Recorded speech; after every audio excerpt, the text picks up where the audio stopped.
everybody, and welcome to a somewhat little bit earlier sprints than what we normally do.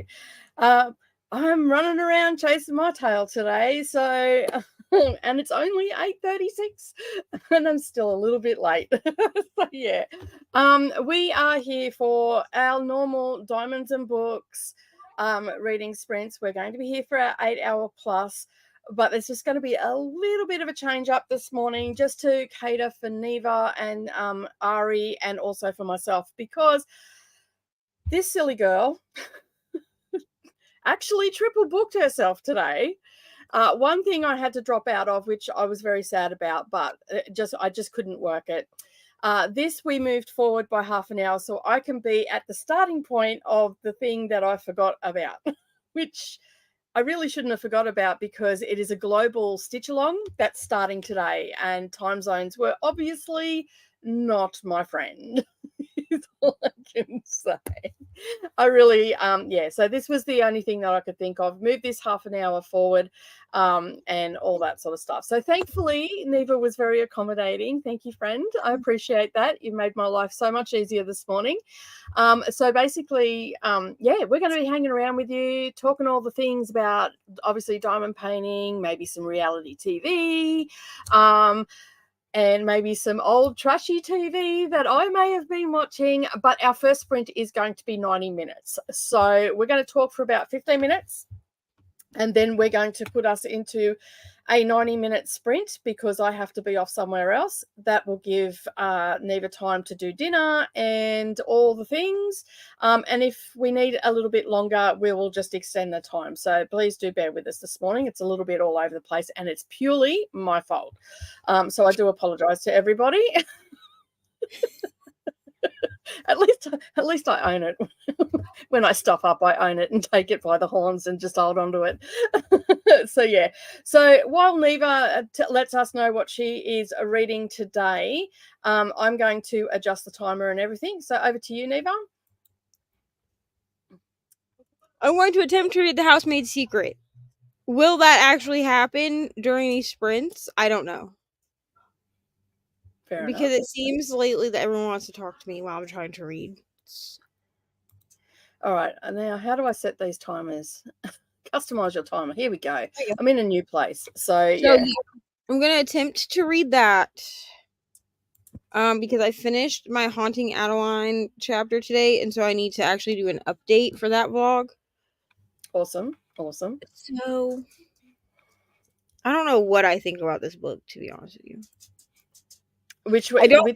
The housemaid one, or the Haunting Adeline? No, the housemaid one is unhinged, just like the first one. That's fine.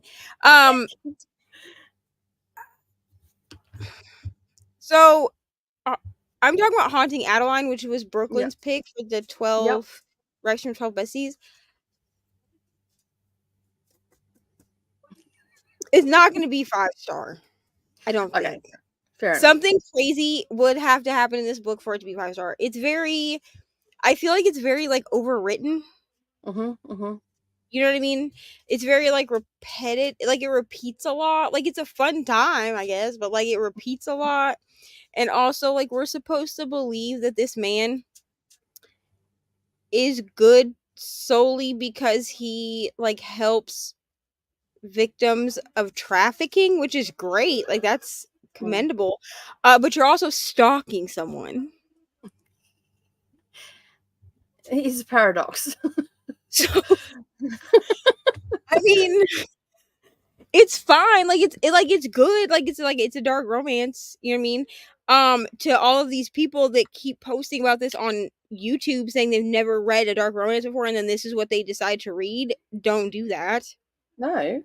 Stop. Start with like Sophie Lark or like Emily McIntyre or something, like, because those are both categorized as dark romance, but like you're really just jumping into the deep end with these. Just saying. But I mean, it's fine. Like, I want to read it. It's just I don't think. So what would you say? What would you say it is at the moment? Because we know that Brooklyn loved it. Yeah. And what would you say that is a star rating at this point in time? It's sitting between like 3.5 and 4 stars. Okay. It kind of wanes between the two, because here's the thing. It just feels very overwritten. Like, I feel like she could have edited it. Edited it? Is that a word? Okay. I know. I always get tripped up on that as well. Does it have the ED on it? It could have been edited. It doesn't sound right, does it? It feels funny when you say it. Say it. Yeah, it does. Like, moves too much. Anyway, she could have had it edited better. Yeah. I think, like, you could have cut out a lot of things. I also kind of feel like she writes the characters like the way that the inner dialogue is going. It's like the characters are trying to convince you that they're edgy, which like they're supposed to be because it's a dark romance. Mm-hmm. I guess, but this was self-published originally, wasn't it?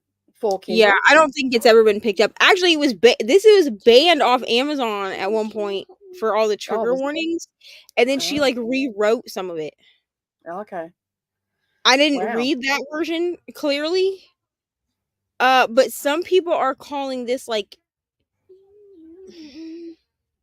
if you know what this is, like when I was watching vlogs, because I tend to do that, I don't care about spoilers, me personally. So I've been watching some spoiler vlogs and like ranty reviews of this book to try to figure out where people are not liking it, because the reviews on Goodreads are very strange. Like, it has like a 4-star rating on Goodreads, which is relatively high. Yeah.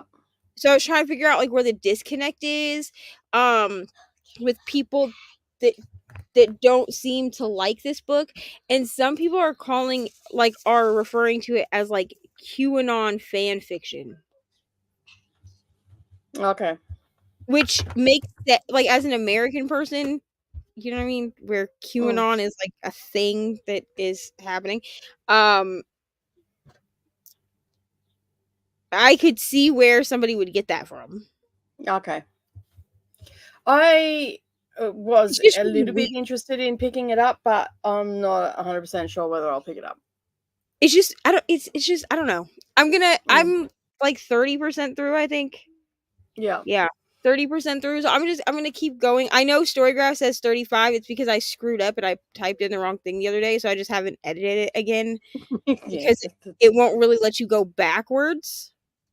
Like, Storygraph kind of yells when you try to go backwards. So I've just left it. It's been at 35% for like 4 or 5 days. I'm not actually at 35%. Okay. But yeah, I'm gonna finish it because like I am interested. I need to know how it finishes.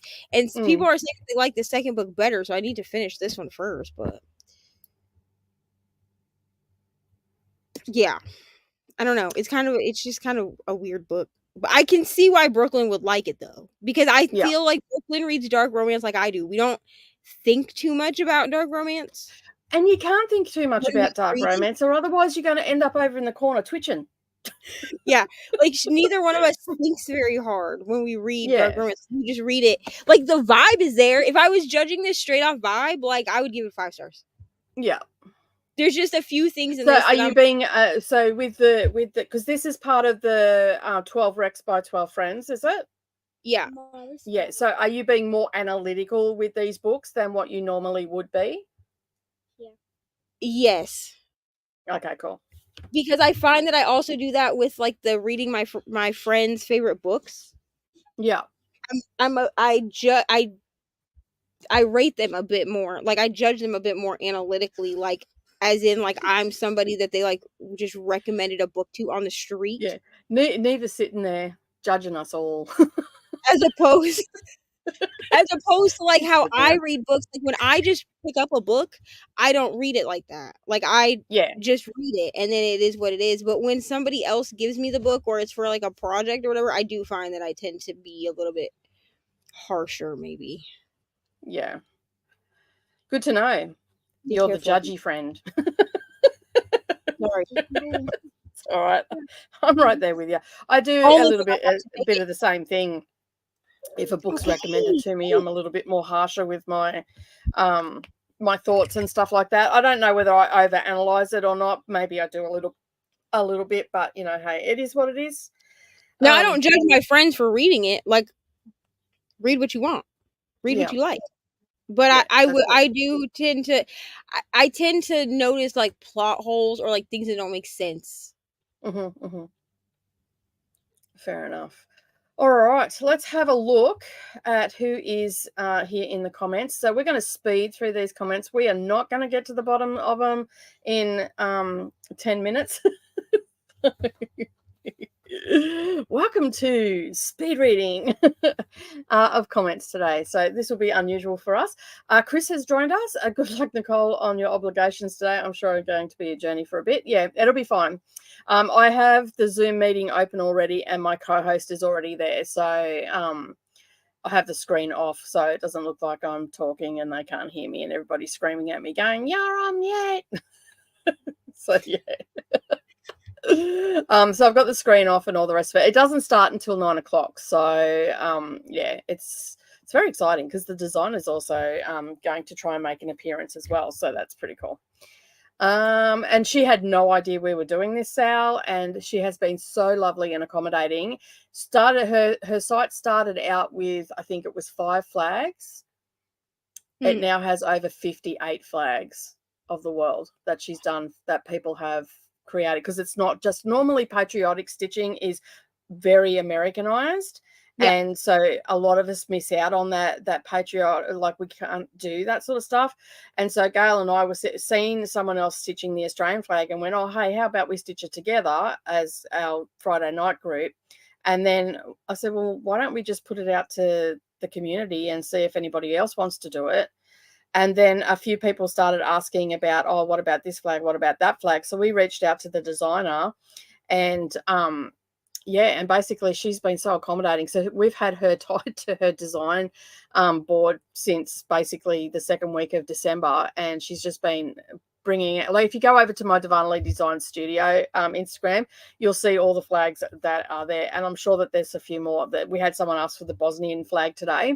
So she'll probably put that out in the next couple of days. And it's the official kickoff is today. So yeah, so that's why I've got to duck over to the Zoom. And that, hello, Cool Gamer. How are you? Hazelnut Ramblings is also here. Never been here this early. This music is good. Yeah, a little bit of boppy music to get us going. That at the beginning. Hello, Shannon. Thanks for joining. You're so close to 800. I know. I seen that the other day. I dropped in yesterday and I went, "Oh my goodness." So that jumped quickly. So yeah. And I see that you've gone over 600 as well, Neva, which is amazing. Starting to tick up and all that sort of stuff. So that is amazing too. The intro was hot. Awesome. Thank you. Jen has also joined us as well, and diamond painting until dinner. I hope you are well early. Yeah, we're half an hour early today because of my stuff up on time zones and all that sort of stuff. Yeah. Yeah, it's all my fault. That booping the like. Thank you so much. Hope everybody's having a great day. We are, Jamie. Thank you for asking. And how's your day going? Hope you're going well as well. Carly is doing some packing for the trip. Yes, we had the cyclone cross last night. I haven't heard from my friend. We heard from her late last night. She's saying, "Look, I'm still okay," because it's been quite a lot of winds and stuff like that up in Townsville. But she'll check in when she can. They'd lost power and whatnot, so she'll be conserving her mobile and stuff like that. So yeah, we'll hear from her in due time. And we're just hoping that everything went well and she didn't lose her roof. I know that sounds like we're being blasé, but we're not. We're very, very concerned. We're all on edge for her. So yeah, I'll be reading A Buddha of Suburbia today because I have finished this month's 4 points. Awesome. I have no idea what I'm reading. I read Red Rising yesterday. I was very confused by that book because we started out on Mars and then all of a sudden we had horses, and then I had to go back and listen to a couple of chapters, and I'm like, because I'm like, hang on a minute, how do we have horses on Mars? And then I went back and then I worked it out because, yeah. Anyway, anybody that's read Red Rising will know what I'm talking about. So This it was is free. This is on my TBR for this year, like, because I meant to read it last year and I never picked it up. It's free at the moment on Audible. Yeah, that's why I have it downloaded. Yeah. So I'm like, maybe I should. And book 2 is free and book 6 is free. How are you gonna give us book 1, 2, and 6? I know. I went on there last night. I'm like, Audible, you suck. Like, you might as well just give us books 1 and 2, and then be like, hey, buy the rest of the series. Like, at least then we get like a taste. I'm pretty sure it's 6 or it might be 5. Hang on a second. Let me just check that because I might be wrong on that. So, but how are you going to give us 1 and 2 and then be like, well, let's just skip a couple books? Yeah, like it's so weird. Like, Brendan did say, because he looks for a lot of these free books, and Brendan did say that they do that quite a bit. There'll be a series. They'll give you the first 2 books, and then you have to buy the rest. Oh, yeah, they do that on like Stuff Your Kindle Day and stuff too. They'll give you like the first 1 or 2 books, and then. Oh, sorry, I stand corrected. It's 1 and 2 and 5 that are free. You have to buy 3, 4, and 6. And there's also like 3 editions of. There's a dramatization which you have to pay for, and then there's one that you have to pay for, and then there's one you don't have to pay for, like on both book 2 and 3. Like, it's really weird how it's set up when you look it up. So yeah, just double check that you're clicking the right one. But it was okay. I don't know whether I'm gonna, like, I'm sort of curious to see how, because it ended where it ended was pretty good. So yeah, I just don't know. I feel that neither every time I try to read the boyfriend. Oh, okay, cool. Boyfriend starts talking, so I just slammed the book closed to show him my frustration. Because I was saying earlier, I've just got to mute my Zoom. Oh, okay. I've got to turn the volume down somehow. So,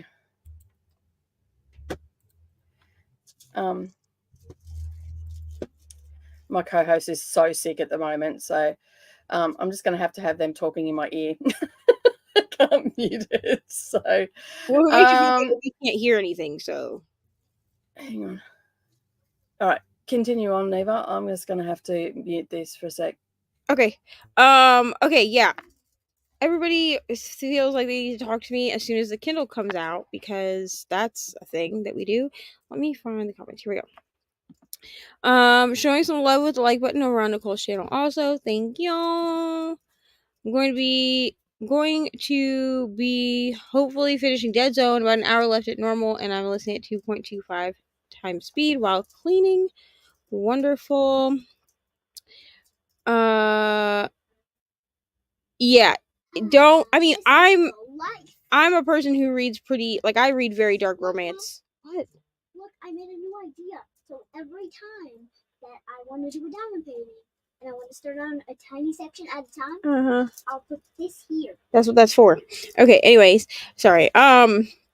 Yeah, here's the thing. People ask me for dark romance recs because I'm a dark romance reader, and I always ask them how dark they're trying to go, how many dark romances they've read before, because you don't want to start at the deep end. Like, I would never tell somebody to read like Haunting Adeline, or what was that one that I just read, The Sinner. I would never tell people to read that first. Like, I would tell them to start with like Sinner by Sierra Simone, which is, or wait, no, not Sinner, Priest. Sorry, Sinner is another book in that series. But I would tell them to start with like Priest, or like a Sophie Lark book, like Brutal Prince, or I don't know, Hooked by Emily McIntyre. Like something where there's trigger warnings because it's a dark romance, but that it's not like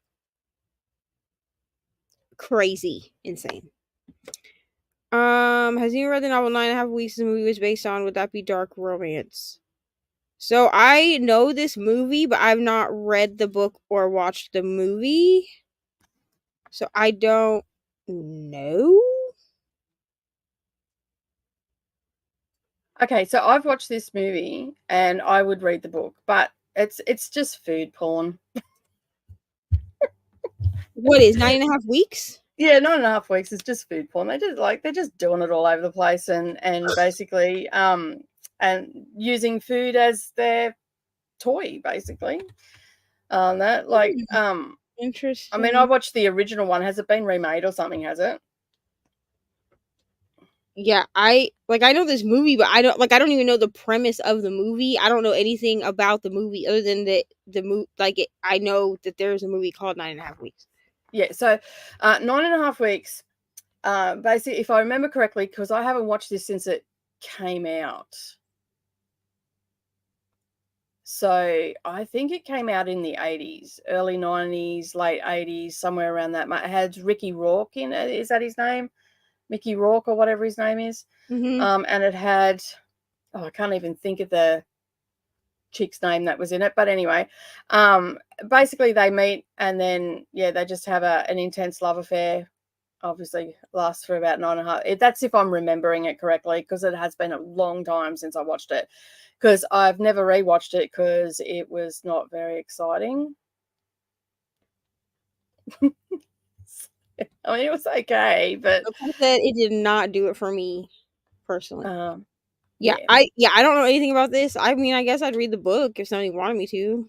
I don't know what the book is like, so yeah. Listening to Pucking Wild audio, I hope you love this, just because honestly, out of the books, this one was the one that I liked the most. I think I gave Pucking Wild 6 stars. Actually, I think it was a 6-star book for me last year, which is why there was some controversy over my top 5 books. Now here's the thing, I tend, when I post a graphic like that where it's a top 5 book, if my favorite book is a book in a series, like, you need to really, I suggest to people that they read the books in order, but I'm also a completionist, so you don't have to, but you're introduced to all, but there are spoilers in Pucking Wild for Pucking Around, so I always tell people just to be cautious of that.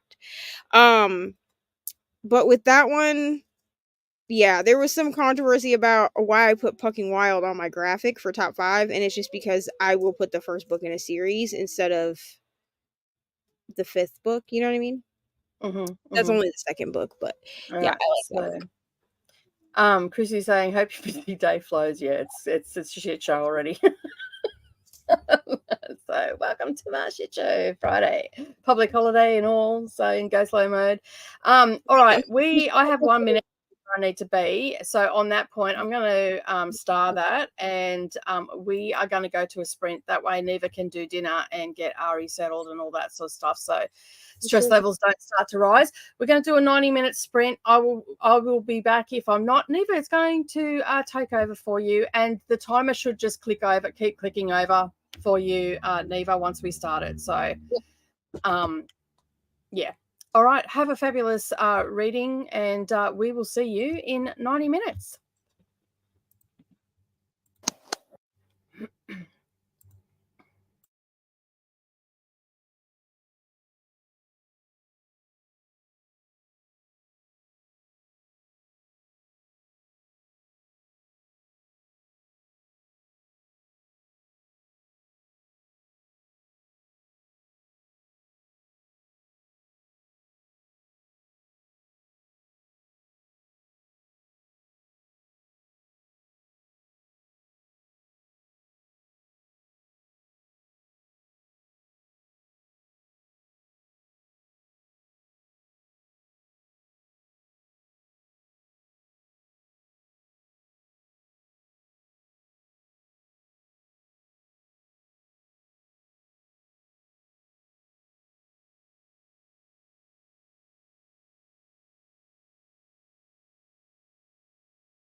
Hello. It's just me, Neva. I think Nicole is still in her thing, so it's just gonna be me that you hang out with for a minute. How did we do? I read one chapter of The Housemaid's Secret. And then food came, so I decided to go ahead and watch some 90 Day Single Life.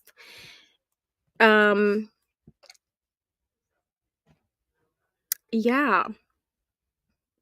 It's a time. You know what I'm saying? I wonder what happens if I do this. Okay, we'll do this until Nicole comes back, and then when Nicole comes back, I'll switch it back. Okay. Hello, how did we do? I know we got a bunch of highs in the comments, so I'm just gonna go through comments. Hello, Stacy, reading The Curse of the Crow. Hello, Monica, both earlier. Yes. We started half an hour early today because Nicole has a thing. She had a Zoom meeting this morning, so morning for her. So that's why. I'm gonna keep this to 15 minutes unless Nicole comes back because I don't have any control over the timer. So there's that. You know what I'm saying? Hoping to use your sprint solution and finish hopefully Inkblood Sister Scribe. Wonderful. I have a book club meeting on Monday or Sunday, so I have to finish it ASAP. Listening to Pucking Wild. Wonderful. I may try Red Rising in February since we have via our library on Hoopla. Red Rising is one of those books everyone has told me to read and that they love, but I'm scared to read it because I feel all the hype around it will ensure I won't love it as much as everyone else. That's fair. Hello, Sherry. Going to read Bright by Dwanwad Pimwana.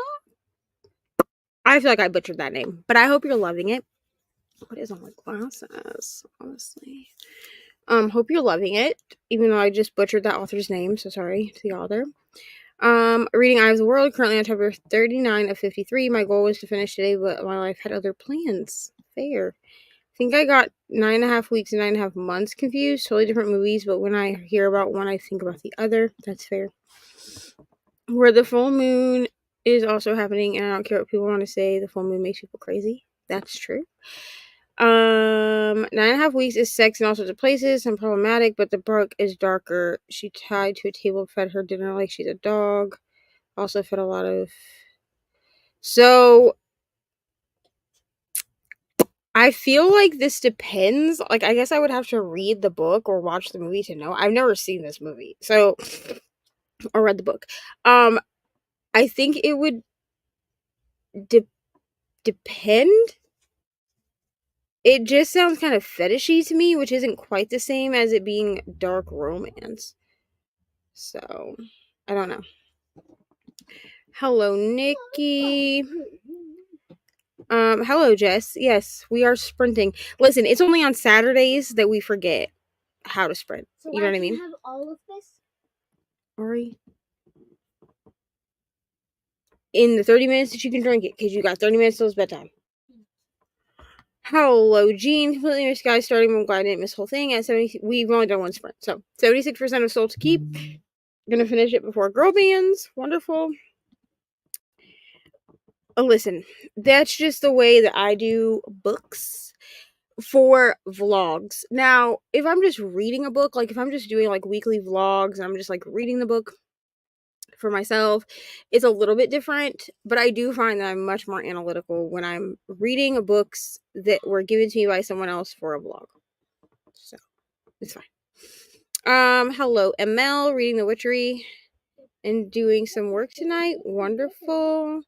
Hello, James, coming in at 53 minutes, reading The Lightning Thief with only 50 pages to go. I hope you love it. Finished Lightning Thief. Wonderful. Gonna take a small break before starting Sea of Monsters. Hello, Katie. Weekend starts now. I'm so excited to just read the next few days. We're so excited to have you read with us. Katie will be the midnight to 4 a.m. stretch tomorrow for 24-hour sprints, which the playlist for that is made. It will be live at 8 a.m. tomorrow morning. So after I get Ari to school, it will be live. We start at 4. No, We start at 4 p.m. Well, maybe, I don't know. We start at 4 p.m. From now on, so it'll start at 4 p.m. Eastern and run till tomorrow, and run until 4 p.m. Eastern on Saturday. And I'm trying to think if there's anything else I need to include.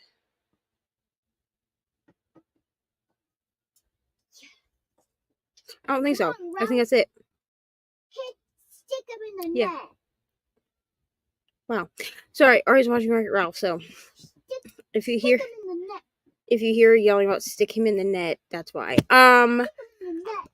Yeah, I don't think there's anything else. If there is, I'll think of it. Oh, I also understand that my whipping covers have not gone up on Patreon yet. We had some technical difficulties with dogs barking in the background of those, so I may have to stop, Ori. So I may have to refilm them. Stop. Enough. I may have to refilm them. So yeah. But either way, Patreon will get them a full 24 hours before they go live on the main feed. So even if I have to push them to like tomorrow, Patreon will get them first. So go join Patreon if you want. There's like 4 tiers or something. I don't know. The most expensive tier is $8 American. Hello, Brittany reading Breakaway. Good morning, Deb. Hello, I'm listening to the 4th book in Leah Stone's Kings of Avonlea series while stitching on my Quaker Flag SAL cross stitch. Wonderful. Got a lot of cleaning done and about 15 minutes left of Dead Zone. Wonderful. Read some more of Out There Screaming. Might switch to my other read for the next sprint. Awesome. Here we go. 70 pages read of The Prince of Tirana by Haley Turner. Ate dinner, got my kiddos ready for bed, and I'm now reading Zara at 36%. Yes, we're finishing dinner. I haven't quite finished eating. So we're finishing up dinner, and then Ari is also going to bed. So close to finishing The Witchery, which, thank God, I've been reading it for the entirety of 2024. Maybe I really should have PFN'd or DNF'd. Maybe. But it's fine. Hi, I'm reading Nestlings by Nat Cassidy, but it's scaring me, so I don't know how much more I'll read tonight. Fair. Got to 16% of Pucking Wild. All I'm going to say, for those who haven't read this, the main girl's ex is making me so livid. Yeah, definitely read trigger warnings. I mean, on all of them, on both books. They're not dark romance, but they are, they're contemporary hockey romances, but they do cover heavy topics. And in Pucking Wild, I mean, this isn't a spoiler because it's literally in the trigger warnings, but Tess, the main female character, her ex-husband is extremely abusive. So just be aware of that. He's and like she gets gaslit a lot by both him and his mother. So yeah, be wary of that. Please read all trigger warnings. If I give you a recommendation, read the trigger warning. That's all I'm saying. I finished a chapter in Buddha of Suburbia and one in Sources of Chinese Tradition, plus most of a chapter in Possession. Wonderful. Loving the book. I'm so glad that you do. Ate dinner. Hello. Watch YouTube and tried to pack some more. Wonderful. How are you feeling? Hello, Sadia. I'm now reading Fake Fiancé Billionaire. Wonderful. Made lasagna and read 50 pages. Very productive. I finished The Secret Garden and read 20 pages of Room. Wonderful. Finished Britney Spears' memoir. I need to read this still, but I hope you loved it. Haven't really gotten into Single Life. There's just too many spinoffs now. I pick and choose which spinoffs I watch. So I watch Single Life. I mean, Single Life, you're only going to care about it if you care about the people that are in the show. Because Single Life is all people that are either, like, Vanessa is on Single Life, which technically Tim was on 90 Day Fiancé. But they've both been on Single Life.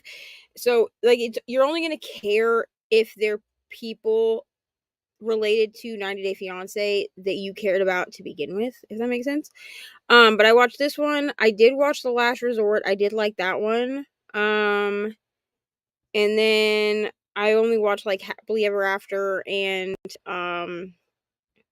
Before the 90 Days. But those are really the only spinoffs that I watch. I don't watch, Like there's the one that's like Love in Paradise or something. I don't watch that one. Destroyed after reading this. Oh, after reading Spirit Memoir, okay. Reading Kissing Kosher, 23% in. Rereading Percy Jackson, starting to know I love the series. Wonderful. A voiceover to the whole thing. A voice. I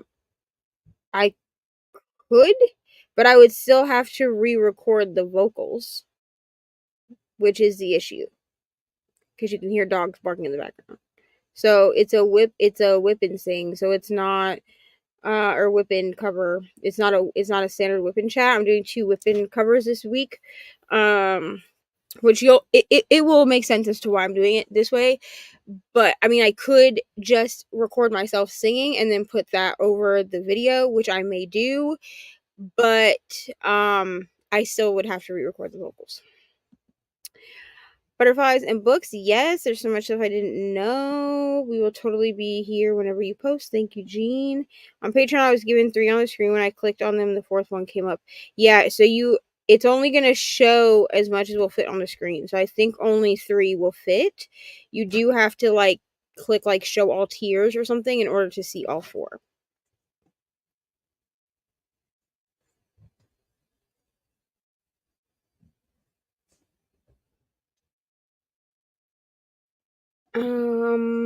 Finish my buddy read pages of Emily Wilde. We'll be picking up A Kiss of Iron next. Wonderful. Looking forward to the 24-hour readathon. I do work for a few hours Friday afternoon and for all of Saturday, but I'll be on Saturday morning, but I'll be on sprint so I'm not at work or sleeping if I have to. Wonderful. Of course, you can come in and out as much as you want. Hello, I will be reading Kingdom of Flesh and Fire by Jennifer Armentrout. Sure. Boys can wear dresses. Yep, Ralph can wear a dress. That's fine. Wonderful. TLC is the second biggest team. Yes, it is. Feeling better, but I'm still lingering. I'm glad you're feeling better. Sucks, it's still lingering.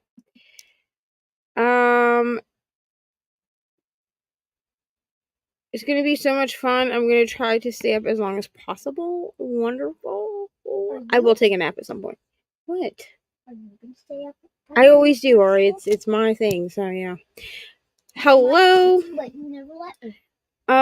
Yeah, Veronica and Jamal. I'm not surprised by it, to be honest, because I saw the I watched The Single Life while it was while that relationship was developing, so I'm not really that surprised, but I am a little bit concerned for Veronica because Jamal doesn't communicate very well. So there's that. I'm stuffing my face with nachos and I'll be reading Dead Space. Wonderful. Katie, how far am I in the book? I am 30% in on chapter 23, which is 1 chapter further than I told you I had left off on, I think, before I took Ari to school. So we're getting there, girl. We're getting there. I'm going to get this done before the end of the weekend. This is going to be the book that I really focus on during 24-hour sprints. So, but I am going to read some more here in a minute. I don't really feel like diamond painting. I finished a section, so I'm probably just going to read for most of the night, actually. Stop. Because if I'm not diamond painting, then I can read with my eyeballs. So I'm probably going to do that. I'm probably going to turn on like some ambiance and do that. So I know you finished. What did you finish yesterday or today? Something. You finished, I know, though. What? 24 hours. I have no idea. You'd have to ask Miss Sandra. No, that's not how you say it, and I don't know. Stop. Or you can ask your Spanish teacher tomorrow at school. Hey, but I know.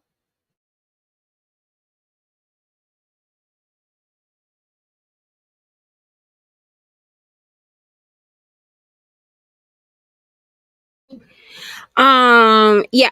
So I'm going to read some more of this tonight. Hello, Sherry, listening to Murder with Fried Chicken and Waffles. Wonderful. It's almost 1 a.m. for me. I should go to sleep, but I'll do one more sprint. Wonderful. We got about 15 seconds. Do I have to read 4 prompts before I read a team read? Let me find out from Reni. I feel like you could use a team read as a prompt, to be honest. But let me find out from Reni, and I'll let you know in the next sprint. We're going to go into a sprint now for 90 minutes or whenever Nicole comes back. If Nicole comes back and decides that she wants to stop the timer, she can. But I don't have control over the actual timer itself. So I'm going to put both of us back up here on the screen, and we will see y'all in 90 minutes.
Hello, friends.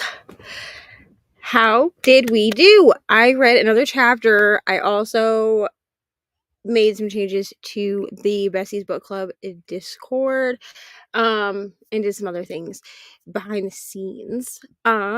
Nicole is back. Hello. Also, this is skipping to like the very end of the comments, but I have to do it. Okay? Because when I say that when I saw this comment, I screamed. And I'll give background in a second, but I literally screamed. Okay? Hello, Amber. So, for anyone who does not know who Amber is, you probably don't. I'm going to be honest. I mean, unless you're a mom who had small children in like 2015 and on. But when I was pregnant with Ari, well, actually before I was pregnant with Ari, I found Amber's channel on YouTube, and she's like a lifestyle, like mommy vlogger. Okay, so she owned, the company is gone now, but she owned a company called The Sensible Mama, where she would sell like jujube, and I think she did Petunia Pickle Bottom for a while, but it was like a mom and baby boutique, right? So I bought like a lot of stuff for Ari from her because Toys R Us closed down when Ari was like, or Babies R Us, I guess, when Ari was like 6 months old, right? But she would pack diaper bags. Like, she would show you how to most efficiently pack different diaper bag brands on her YouTube channel. And then like I joined her what is that called, her Facebook group, you know what I'm saying? Like, I've been saying that Amber is my friend for years. I sure, I'm claiming it, okay? But then it evolved into Limea brand, which I actually own 3 pieces from that line. They're like higher end, like leather bags. They're beautiful. But last year I got to beta read her book that she's writing because she asked I would beta read it, and then she gave me a shout out like in her online newsletter. So yeah, I might have screamed, okay?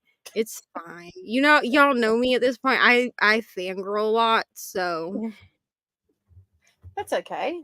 how was your Zoom meeting? Yeah, good. Wasn't as big as I thought it was going to be. Like, I sent out 61 emails for the invite. We had a number of people turn up, so it was good. It took a little bit longer than I thought, but that's okay because we done introductions and all that sort of stuff. Because there was a few YouTubers there in the stitching community as well. So yeah. And just getting to know everyone. And the designer also turned up as well, which was absolutely fabulous considering she's in the UK, and it was 11 o'clock at night for her, and she was not well, and she still turned up. So, which was absolutely nice. So I got some stitches in just to do a little bit of problem solving for the last 30 minutes of that sprint. Yeah, people having problems with files and stuff, and asking me where to post things and all that sort of stuff. So I'll be in and out doing that today. And I've lost my lid of my container. That's why I'm looking around being all vague. I've put it somewhere and I don't know where I've put it. And yeah, so that's going to be fun. This place is a shambles. Like, this place is an absolute shambles. Like, this looks really good. This section was all tidied up for this morning. That's all we need. Over here and down here. No one needs to know about what you can't see. You know what I'm saying? No one needs to know. I look around and I'm like, yeah, my life is not put together right now. It's a bit of a hot mess over that way. We're just no one creative, so. No one needs to know. I read another chapter. But if no one saw the beautiful flyer that Kelsey made, I know some people saw it because they messaged me about it. Like, Brianna messaged me about it. Unfortunately, y'all, the book besties have broken up. Okay, we are like the Pussycat Dolls or the Cheetah Girls. Okay, Mommy. Mommy. Not the Spice Girls. I don't think they have. Did they break up? Yeah, they're breaking up. Yeah, they didn't break up. They decided to retire. We're like every great girl band. Mommy. Are you supposed to be asleep? I'll be right with you. We're like every great girl band, and I'll be right with you. And our time has come to an end. So, unfortunately, or fortunately for me and Brittany, really, Brittany and I loved Icebreaker. So, and Reni and Kelsey did not. So, what were their reasonings why they didn't like it? Like, I mean, I know why I didn't really like it. It just didn't gel with me. Like, so they did not like Anastasia, our main girl. They did not like her. They felt like she was abrasive, that she walked all over people, and that she was just rude. You know, like an ice queen. You know what I mean? Well, she's an ice skater. Isn't that how they're supposed to be portrayed? And apparently, sorry like to the ice skaters out there. That was just rude of me, wasn't it? There's also a certain trying to think how to say this without like spoiling it. Okay, there's a limo scene which I'm not going to go into detail about. Mm-hmm. You might know what I'm talking about, Nicole, because didn't you read it? Yeah, I've read it. Yeah. Okay, so there's a limo scene. Yeah. That they did not appreciate. I mean, me and Brittany, we were here for it. But they did not appreciate it for what it was. And they thought that the smut was cringy. I mean, I was screaming, crying, throwing up, laughing. I was literally like, I listened to half of this book at work and literally ended up turning it off after like a few hours because I was freaking Eli out. I was laughing so much. Like I was like, like I was just like I just don't think I like as far as the romance and stuff in it goes, that was fine. Like I still gave the book 3 stars. Yeah. I just don't think sport, because I'm not a sporty person and I definitely don't follow hockey. So I just don't think I'm a sport romance person. Well, I just need everyone to know that I am deep into my hockey romance era. And Patreon. I mean, nothing else has changed except the names of the tiers, but we might be in a hockey romance era over there. So and it's a series, and I like, even though I didn't really like the first book, I'm curious to see if the books get better. So I am going to continue with the series. Yeah. So Reni has special editions of the first 2 books that she bought apparently before she ever read this, so she's giving them to me. Okay. And I was like, can I have them? Because I was like, because I was like, otherwise I'm just gonna buy them off of like Barnes and Noble. I've already pre-ordered the 3rd book, and I haven't even read the 2nd book yet. Okay, cool.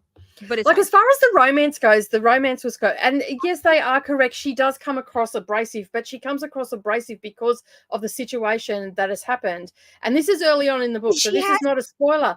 She has to. Yeah, there's that too. And she also has to share her space with a hockey team. Right. And that doesn't help her anxiety. She also like they talk about like how long she's been in therapy. I don't know. I just felt like there was here's the thing. I have never read a book with so little miscommunication. Well, Pucking Around, I felt like was pretty good with not having a bunch of miscommunication. But I've never read a book that's just like 2 main characters in a romance that had as little miscommunication as this one. But that's fine. It's fine. If you've not seen the flyer, I'll share it again to the stories. The time to say your final goodbyes to the Bessie's Book Club, I think, is like February 10th or something. We'll be on sprints. So has Kelsey put up a flyer for seeking applicants? Yes. Would you like me to read it to you? Yeah. Okay. Please do. If you want, can you share the screen? Or not? Oh yeah, probably. Hold on. Share the screen. Hold on, let me figure out how to do this here. We're going to have a little bit longer of a chatty bit this time, people, because I was supposed to be back for the first chatty bit. and so we had to go into a longer sprint. So yeah, we'll see. Go to bed, and then I'll talk to you about it in the morning. We'll see how you feel in the morning. You got a fever or something? You ain't got a fever, so go to bed, bro. Good night. Love you night, so Ari. much. Where am I supposed to be going? Instagram. Yeah, you're sharing the application. I can't believe that she's done an application. Kelsey, she just like, yeah, I'm gonna run with this. Yeah, she made a whole thing for us here. She really did the thing. Hold on.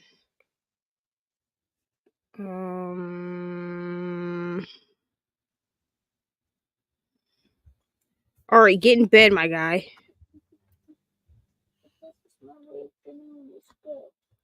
Dude, you and I are going to have a fight. Okay, here we go. All right, I'm logging. Well, I'm not logged into Instagram on here, so I had to look up what my password is. Oh yeah, sorry. I probably could have just done it. I've got Instagram open. I think I'm on Divinely Designs though. So. Sorry, y'all. I had to go into the depths of my phone. Do I remember passwords once I have them? No, I don't. Sure. Let's save my login info to my whatever this is called. Yeah, Instagram has become a lot more computer friendly. Yeah, well, and I never had it on Chrome just because of like it wasn't super computer friendly. So like I was like, well, what's the point? But I do use my messages. Now you can do everything on there. Like you can before you could only answer messages really. Now you can post and everything from there. Ari, you and I walk a fragile line. Do you hear me? Go and then get in bed. Have kids, they say. Ari pushing the boundaries today. Well, she's trying to convince me that she doesn't want to go to school tomorrow, and I feel like she doesn't want to go to school tomorrow because it's Friday. What Not happens on Friday? They have their math quiz and their what is that other thing called? Spelling test. So yeah. I feel like she's trying to get out of it, which is a noble try, man. But like, no. Let me see. Can you? Oh, here we go. View archive. That's what I need. I need my stories archive so I can show y'all. Yeah. Let me present my screen because I did share it to my stories. What? Okay, maybe not. Hold on. Because I don't think it's still on my story. It might be. Okay, let's see here. Could you not go? Oh, here we go. This is weird. Okay. No, I don't think it's still on here. No, it's not. Okay. Hold on. It's in our messages. Hold on. I know it is because she sent it to us that way. Come on. Work. Hold on, I'm gonna unshare the screen while I scroll through our 500 messages. Hold on. Get in bed, bro. It's funny that she's made a thing. Oh, dear me.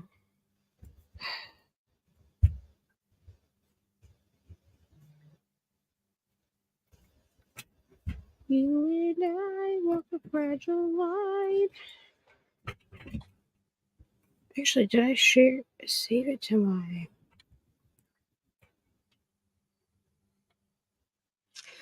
All right, while you're looking for that, I'll start going through some of these comments. Yep. So I see that you've starred.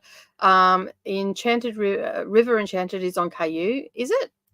I purchased it. Yes. River, and it's not SMP, which some people were concerned about that. Yeah, no, it's not. I double checked that. I didn't know it was on KU. I had to purchase it. Oh man, it's okay. Now you have it for keeps if you like it. Yeah, well, that's it. You get that on some of these bigger jobs. Brittany says you can use your own team reads as a prompt, but you can use another team's buddy reads until you complete 4 prompts. I don't know what I was going to read then. Yeah. So you Brittany need. says, Yeah. Just make sure you complete 4 of your team's prompts, and then you prompts, can. Yeah. You have to read 4 books first before you can start stealing, essentially. Oh, almost there. I'm almost. It's all good.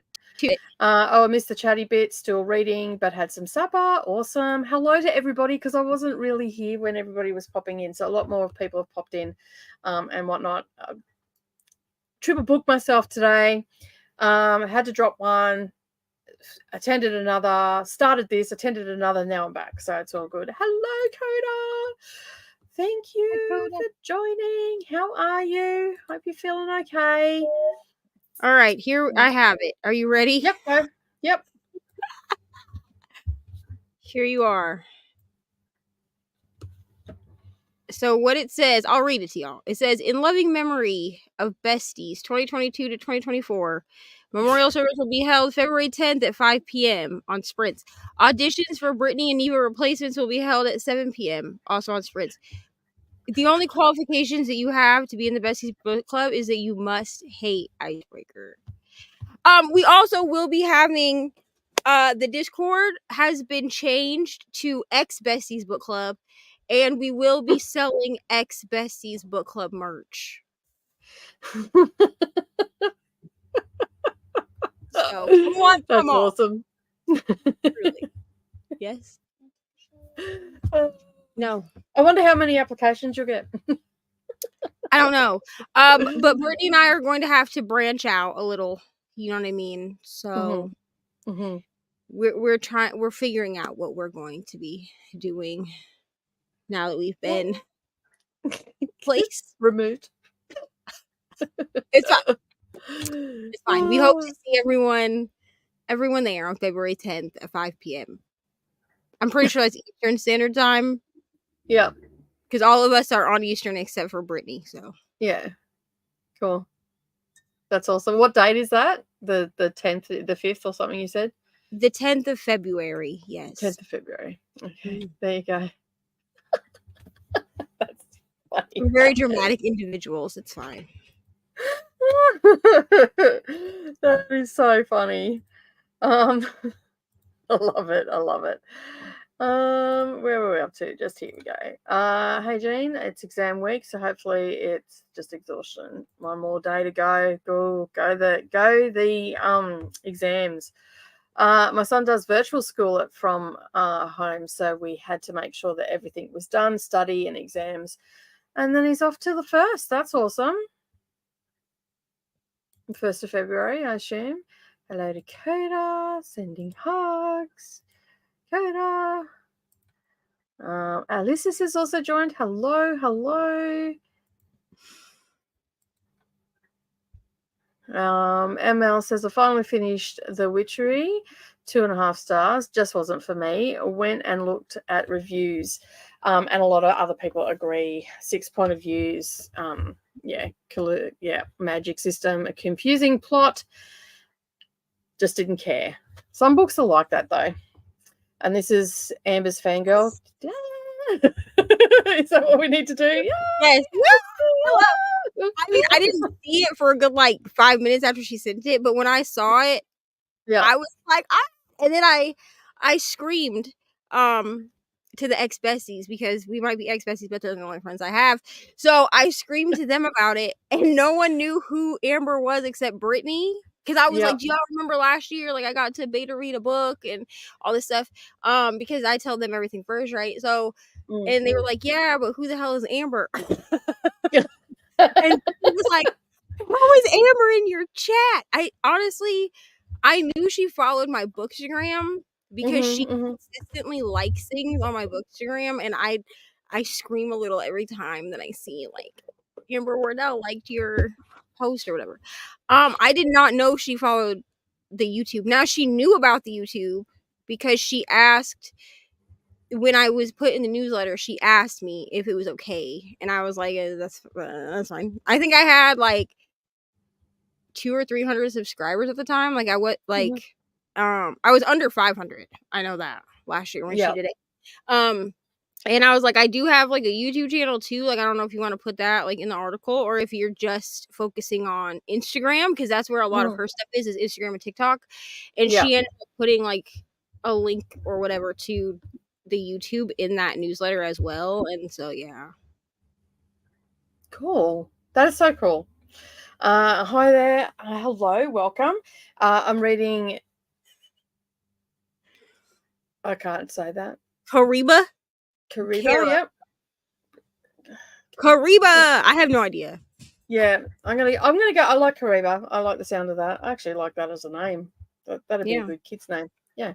Anyway, just totally off topic. It's a graphic novel. It's really good. Sorry, Elate was eating dinner. That's fine. You're here now. And here's Neva fangirling again. Amber's probably gonna be like, "Girl, you do not."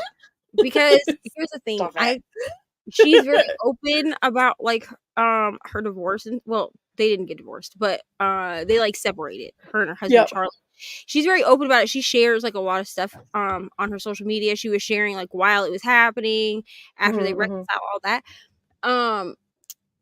So y'all have probably seen me share her stuff with captions like, y'all have Taylor and Harry, and I have Amber and Charlie. They're like mom and dad to me. You know what I'm saying? Yeah. They're only like 10 years older than I am. Not even, I don't think. I think Amber is like 39 or something. So, like, they're not that much older than me. Like, they couldn't actually be my mom and dad, but I can pretend. That's it. Let me be delusional. That's the parent goals. Isn't that what they call it? Parent goals? Yeah. I have plenty of parent goals. Because mine were trash, but anyway. Ate dinner and finished Dead Zone. Awesome. Nice progress. I feel disjointed today because I've been in two places. I feel like I'm not supposed to be. Yeah, I don't know what's going on. I think I'll settle into it. Well, I felt supposed to be today. I felt disjointed when I was trying to read the comments by myself. I was like, what am I was like, it's been so long because I've been on a live stream completely alone. And I'm like, okay, so this is what I did. And then I'm question, like, am I are we streaming to your channel as well tomorrow morning for me? Tomorrow evening? So I was going to talk about that. It doesn't matter to me. I'm not planning on streaming to my channel for anyone else's. Okay. So I didn't want you to feel like we had to stream to my channel on yours. Fine. But if you want to, we can. I was going to say, well, we can just add you. Like, sounds good to me. You're going to let yourself in anyway, because that's what generally happens. It's going to pop in and be like, hello, friend. Like, need a tea. But yeah, I mean, that's totally fine. Cool. All right, it's all right. We'll do that. That way, I mean, it is getting people to jump over and stuff like that, I guess, but it's up to you. Whatever you want to do. I'm starting it. You do what you do when you get here, and yeah, whatever happens, happens. You're right after me, though, right? Yeah. I'll also be okay. I'll still be like awake. You know what I'm saying? Yeah. Thank God we're not starting this thing till 4 tomorrow. Thank God. Fully. That was a great decision on my part. I'll pass. That was a good. She was really thinking about future Neva. It's good for me too because it's not 6 a.m. Because like, if you've watched it where Neva and I have been back to back, it's been very subdued. Oh yeah, we're like, people will be like, "Oh wow, these are so calm." They could come in and then they'll be here at like midnight. We're on like what the hell happened? And we're unhinged, and they're like, "What the hell is that?" So I always say, if you can hang out for 24-hour sprints, if you hung out for last week's Sprints After Dark, you might as well subscribe and also join the Patreon. Mine, Nicole's, I don't care whose Patreon you join, but I'm just saying, like, just subscribe. I don't have a book Patreon yet. Yours is just crafty? Yeah, mine's craft. I do a recent reads over there for my NetGalley, like new releases. Yeah. But that's the only bookish content that I do over there. I have to work out. I don't know. That's a lot. To have 2 Patreons, that's a lot. Yeah, I know. But I've got 2 channels. So like right now I'm juggling Patreon channel because the stuff on Patreon is different than what's on my channel. It's very rare that stuff filters over because I've got behind the scenes stuff and all that sort of stuff. So I've got like January is a write-off because I needed to take a break after December and all the rest of it. And I've had a few Patreons have dropped down to the bronze because I was taking a break for their tiers. So whether they go back or not, that's entirely up to them. But I gave them that option because I just needed to take some time. So yeah, so basically I'll be back to filming next week for that and all that sort of stuff. So yeah, it's lots of fun. Emily switched to an audiobook of Fourth Wing so they can diamond paint. Love a good diamond painting. Finished 3 more audio chapters of Persuasion while doing the dishes. Awesome. Finished who doesn't feel like diamond painting today? Me. What's going on? I did a section today and I have it sitting in front of me and I'm just like, I don't feel like doing this. But I think it's because tomorrow I have a very special package coming. And so I think that I'm like over anticipated it. And the person that sent me the package was like, hey, I'm sorry I didn't send you a tracking number, which like is fine. And she's like, just let me know if it arrives tomorrow because it says it's supposed to be there. She sent this like 2 days ago.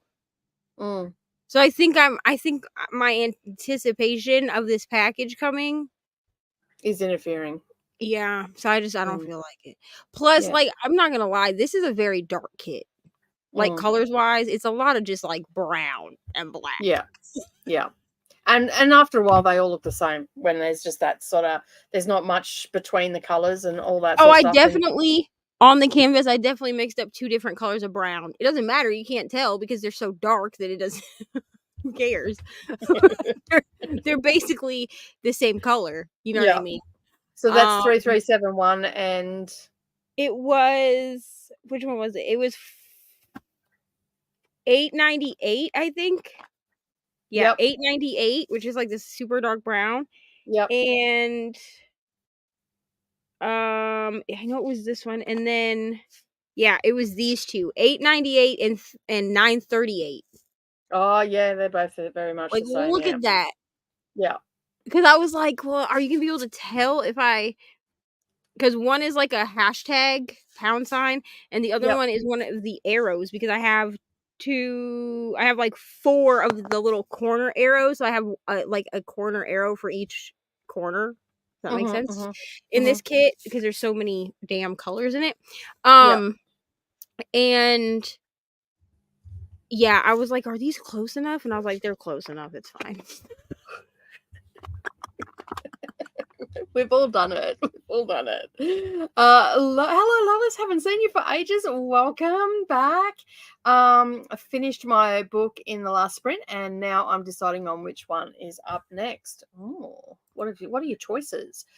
Yet again, I have not picked up the book I was supposed to pick up. It's fine. We all do that. Viciously Yours by Jamie Applegate Hunter. The male main character? Male main character, Yep. Described as a morally black cinnamon roll. Okay. Hold on. So like he is morally black, like instead of being morally gray? Because that would make him a villain who's also a cinnamon roll. And I just am intrigued as to how that is a thing. Well, it is Viciously Yours. That's true. You got your computer there? Look it up. I'm about to because I've definitely had MMC Viciously Yours book. I've definitely had like a morally gray cinnamon roll. All right, this says, oh, okay, I'm getting ads. Goodbye. I don't need a line to know what's considered. This is by Jamie Applegate, right? Yes. Yep. Okay. All right. So I don't need a line to know what's considered good or bad, but if I did, there isn't a line I wouldn't cross for you. Wow. So you're going to get a dramatic reading of this synopsis. You ready? It has 4.19 rating on Goodreads out of 529 ratings and 288 reviews. And it says, When Renick was 13, the gods bestowed upon him the name of his fated mate, a human girl. As the sole heir to the mountain kingdom, magic bound him to his kingdom until he ascended the throne on his 25th birthday, and as a human, she couldn't cross the magical barrier separating the humans from the fae. Heartsore and consumed with thoughts of her, he did the only thing he could and sent her anonymous letters and gifts until he crossed the barrier into her kingdom to claim her as his own. Cool. 6 months after Amelia's 13th birthday, she received a strange letter from a Fae boy claiming her as his mate. Humans weren't taught much about the Fae, and one look at the horrifying doll meant to be her belated birthday gift solidified her suspicions that someone was playing a cruel joke, except the letters and odd gifts kept coming. Against her better judgment, Amelia fell in love with her mysterious admirer throughout the years, certain they would never meet. But on her 25th birthday, her walk to work was interrupted by 2 familiar words she'd read a million times. Hello, love. Cool. Please note, the male main character does a few morally black things to those he deems a threat to his relationship. There are no shades of gray.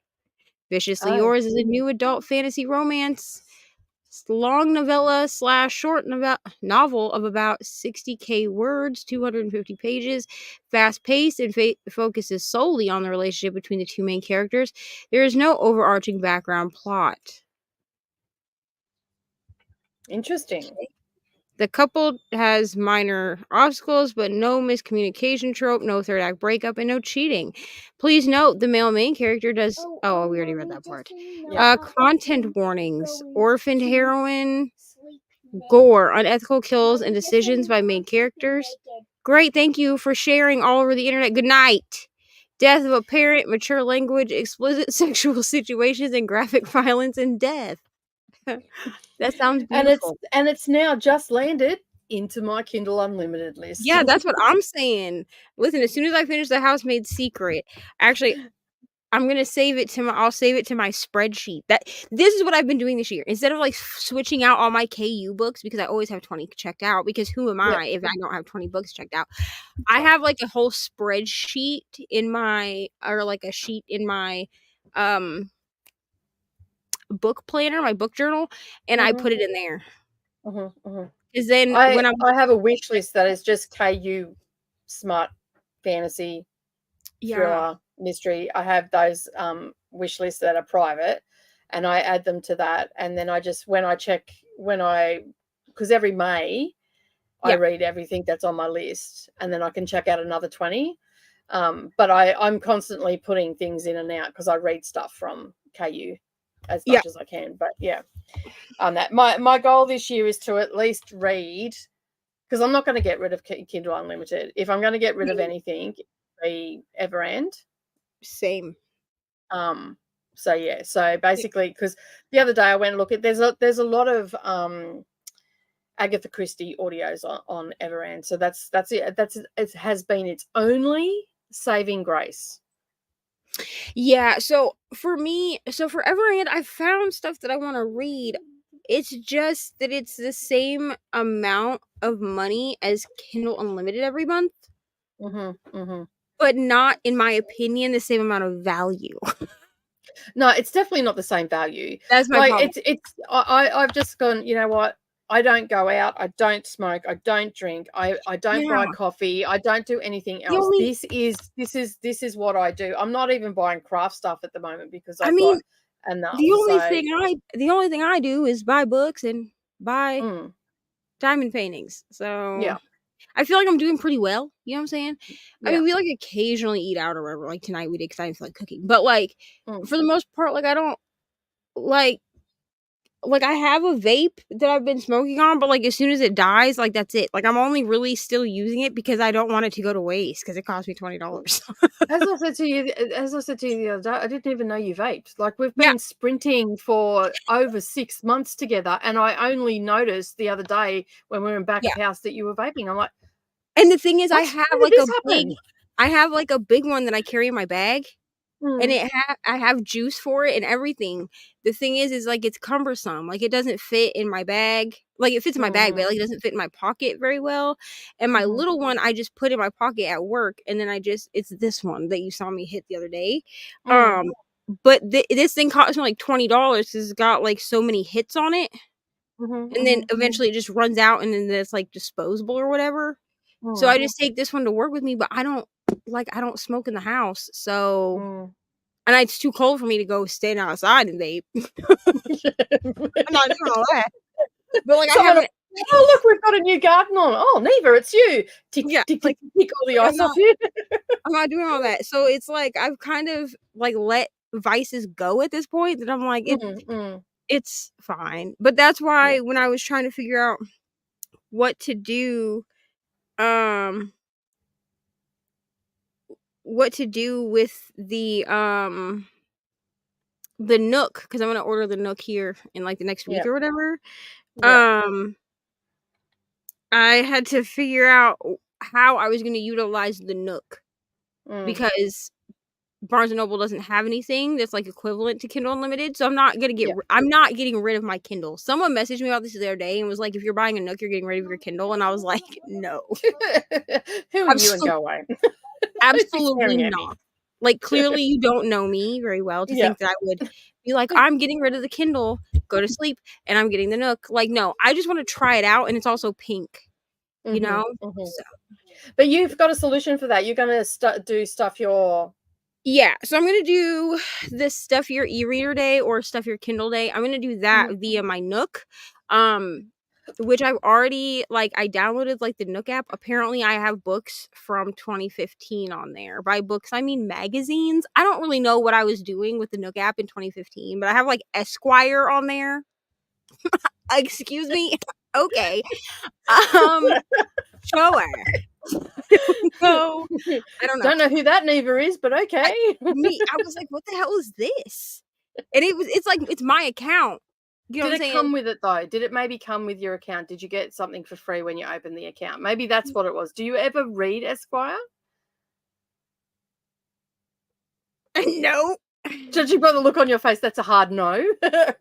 I mean, like, here's the thing. If it was, like, Cosmopolitan or whatever, Cosmopolitan, however the hell you say that word, I would say, like, okay, yeah, that's, like, that checks out, because, like, I do read that. But I have, like,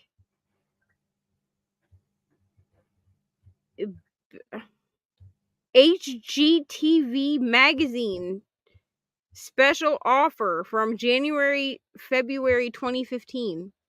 I do not read HGTV. I've never read HGTV magazine a day in my life. And then I have, like, the Nook edition of The Secret Garden and of Pride and Prejudice, which now makes me want to read both of those. Because apparently I got those at some point. But then I have the Channing Tatum with a dog on the cover special offer of Esquire from December 2014. Cooking Light special offer February 2015. That's funny. I don't know what these are. But what I did was I went through and I just downloaded a whole bunch of free books off of the Nook app. And I'm going to use it for that. And then, of course, because I'm a Barnes & Noble premium member, I get one free ebook a month. So I'll probably start building out, like, certain series or whatever that I don't already have on the Kindle and do it that way.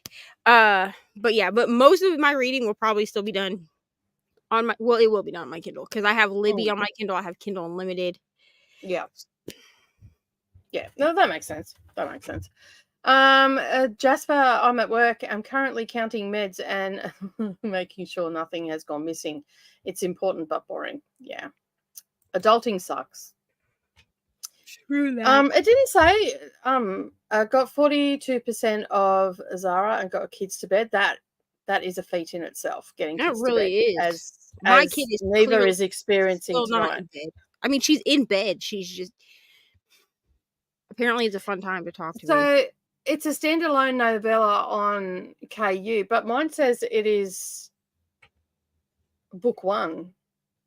So Amazon does this. Amazon does this for some reason. When it comes to certain genres, I've noticed it in like the fantasy genre specifically. They will label it as like book 1 of 1. Yeah.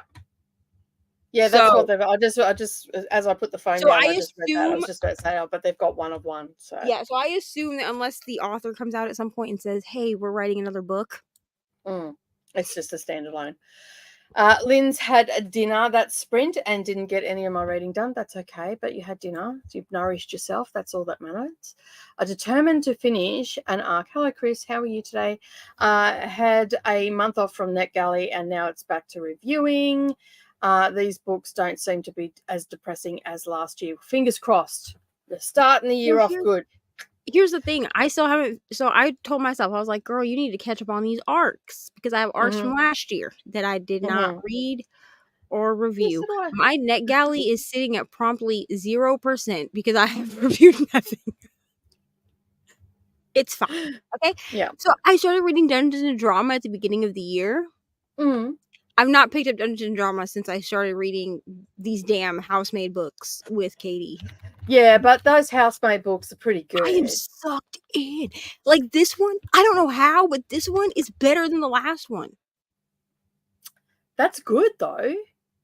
That they're getting better because it'd be shitty if they got worse. But what is she gonna do? What's she gonna give us for the third one? Because we got a third one coming out. Oh, okay.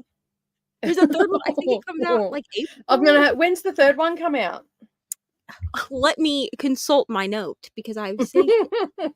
Listen, everything is in a note on my phone until I can get it into my reading journal. Series I'm currently reading. Here we go. The Housemaid. So The Housemaid is waiting. I'm sorry. The Housemaid is watching. Comes out June 11th of this year. Okay, cool. I might slot them into March. Yes. I highly recommend both of these books, honestly, because I really have no idea what's going on. I never know what's happening in a thriller, but this thriller, I really am like, I don't know what's happening. I think I know what's happening. Huh? They're on KU? Yeah. Yes. I mean, not the audios, but who needs the audio, really? It's captive. They're only like, the chapter's only like 5 minutes long, so. Yeah, that's fine. The $1 million question is to try and get my Kindle to work. Still not. It's picking up everybody. I'm almost tempted to go over and knock on my neighbour's door. Can I have your password? My Kindle wants to connect to your Wi-Fi, so yeah. I just need to download a book. Can I have your password, please? Because didn't you say you can like go up the street? You imagine that if someone did knock on your door and ask, you'd be looking at them going, no. Didn't you say you can go to like your hairdresser? Yeah, I'm just gonna have to go down to my hairdressers and I go down every 3 weeks. So, but I want to read more Kindle books than every 3 weeks. So, what you should do is you should just sit there, like while you're getting your hair done, and just download. Yeah, as many as you can. Once they're downloaded, I can open them up, can't I? When I'm away. Yeah, because that's how I like mine's on airplane mode right now. But as long as it's downloaded to the actual device. Yeah. That's how I like travel with mine and stuff. Once it's downloaded to the thing, you can open it up. Okay. And if I'm not near Wi-Fi, can I still open that up if I've downloaded it, or do I need to be? Yeah. So like this book is downloaded. If I wanted to change books, can I still do that? No, because it won't sync because you're not connected to the internet. Yeah, that's what I thought. So like, okay, so like mine is on airplane mode right now, right? So this is whatever book this is, The Housemaid's Secret.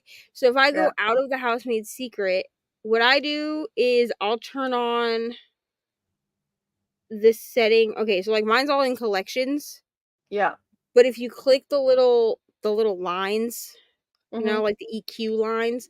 Yep. If you click on that and you hit downloaded, we're not going to talk about how many books I have downloaded right now. We're not going to talk about it.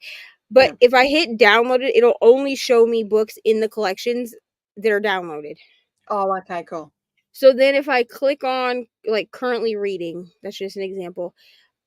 Everything that's in here that I can see, these are all downloaded. So I can click any of these and they'll open up. Oh, okay, cool. I thought you actually I'm an old lady when it comes to technology. I'm like in my 90s because I just don't know. I've always just used the app on my devices. I've never actually owned a Kindle until just recently. So yeah. So with the Kindle, once you have them actually downloaded, which I mean, you'll be able to tell because it'll say like new, or it'll have like a little percentage sign. But it'll also have this little like check mark in the corner. That's how you know that it's downloaded. But if I'm uncertain what books I have downloaded, then I just toggle on that downloaded setting, and it will only show you books that are downloaded. So it'll tell you how many books in each. I don't know if you have your stuff in collections or not. Yes, I do. Like, I do have mine in collections. It'll show, like, I know that I have 20 books checked out on Kindle Unlimited. However, I only have 18 that are downloaded. So in this little bubble down here, it says 18. Yeah. So even though I know that I have 20 downloaded, or I have 20 on the Kindle device itself, only 18 of them are downloaded to the device. Okay, cool. Awesome. Thank you for the tutorial. For anybody else that didn't know that, that's how you do it. More Kindle content coming to a YouTube channel near you soon. Very much so. Chapter 43, awesome. 60 pages left. Go. You're going to get that finished for sure. I saw the besties over there. That's hilarious. Yeah. Lol for the breakup. Everybody's laughing. I'm now starting The Bookshop of Brokenhearted by Julian. Yeah. Okay. By Julian. Pulver Mocker. I don't do last names because I always bugger them up. I really messed up a name earlier, so it's fine. Queen Anastasia. Yes. Brittany. Oh, this is from Icebreaker, yeah. Yeah. Yes. Oh my gosh, this is hilarious. And also, if anyone was wondering, they definitely were screaming at me in the group chat not to share all of our messages. And I was like, yes, I thought of that. Thank you. Yeah. I was about to, I was going, can I remove it? I think I can. But then you did it, so it was fine. What have you all been saying? I mean, nothing like terrible, but we share private information. Yeah, I know. Megan's with Ari and doesn't want to go to school tomorrow. So yeah. Sorry, Megan. Yeah, Ari. I feel like it's because this school, Hogwarts now, the new Hogwarts.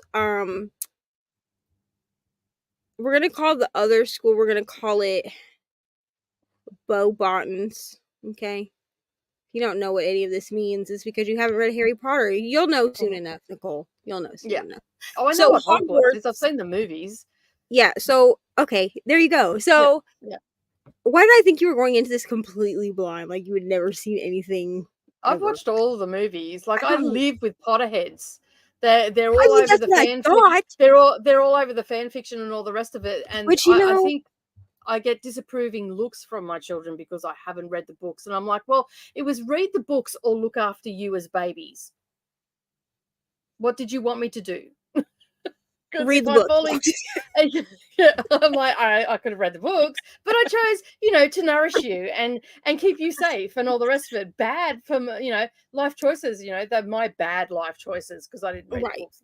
So at Hogwarts, they give her homework. So she has homework every Tuesday and it's due every Thursday. Yep. At Beauxbatons, they did not give first graders homework. I mean, it's not like a lot of homework. It's like a sheet of math and then some kind of like spelling or English assignment. It's, I mean, easy for me because I'm not in first grade. But yeah, Ari, you might want to make friends with the homework because it's not gonna change. It's but just then gonna be more. So Hogwarts is a charter school. Beauxbatons was a public school. Now it was an A+ public school in this state, but it's still a public school, so their like standards are a bit lower at the public school than they are at the charter school, which like is fine, whatever. So yeah, but she's figured out that every Friday they have a math test and they also have a spelling test, which they didn't have at Beauxbatons. So now she's like, can I just stay home? Here's what she said to me. Can I stay home tomorrow and just watch the iPad all day? Let me see. No.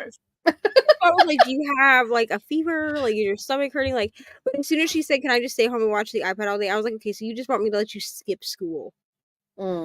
That's not Absolutely happening. not, ma'am. No, that's not happening. I'm on the other side of the world and it's not happening. Like, no. And then she'll say things like, wow, you're just so mean. And I'm like, okay. Like, I don't know what to tell you. Like, I understand we all need like a mental health day or whatever, but she already stayed home on, what day did she stay home? What day is it today? She stayed home on Tuesday. But that's because she legitimately like woke up and she was like coughing and like sniffling. She's not now, so I don't know if it was just because like the weather had like a weird change. Because then by yesterday she was fine, so I made her go to school. But she's gone to school the last 2 days, and she had a complete meltdown on Tuesday when I told her she couldn't go to school. So I know that this is just something she's like trying to avoid doing. There's something at school she's trying to avoid. Yeah, and it's spelling and math. I feel like it's spelling and math. So to be honest, I'm with her, but you know what? You still have to go to school. We still have to do it. You have to do it. Like, and then she's there like, are a lot. You just got to do it. And then she goes, adults don't have to go to school, and I was like, there are plenty of adults that go to school, including your mom, who's thinking about going back to school because why not? Awesome. What are you going to do? Well, I mean, I'm having second thoughts after reading The Housemaid, but I've always wanted to do something in social work. Not the way Millie does in The Housemaid, absolutely not. But I would like to work with birth parents. I know that that's mostly moms because no offense to dads are great, but you know, some of them get a get out of jail free card. You know what I'm saying? But I would like to work with birth parents, and I would also like to work with recovering addicts. That's what I would like to do. But I've been told that in order to do that, it's best to have some kind of social work, something in social work, so that it looks like you know what the hell you're doing. So, plus both of those things I can relate to, so I feel like those are good things to try to help other people with. Yeah, well, that's it. If you've got some sort of history, you're going to be able to relate to what the person's going through more. Yeah. And all that sort of stuff. Because that's always been my qualm with certain departments when... Have you ever experienced, like, out of a textbook, have you ever experienced anything like this? This was actually a problem that I had when I was having to deal with DCF. Like, you can tell that a lot of social workers, like, they know textbook what they're supposed to do. Yeah. But they're and like that's nothing against them because they're trying to help. Yeah, but like their human to human skills are not great. Now, the two social workers that I had, one of them, I'm not going to name them obviously, but like the first one that I had, she was great. Like, you could tell that she had some kind of in-field, like out in the field experience, or she knew someone that had dealt with this something. I don't know what exactly.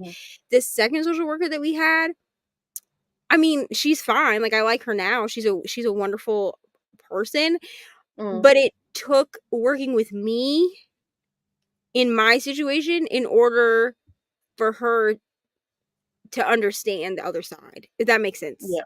Because she looked at me one time and she was like, honestly, like, if you hadn't been so patient about all this, because like I'm a pretty patient person, you know what I'm saying? She was like, I would have just continued to do it the way I do it. Because the problem is that the social worker space, they tend to have stereotypes already in their head. So like, if you lose your kids, they don't really care why you lost your kids.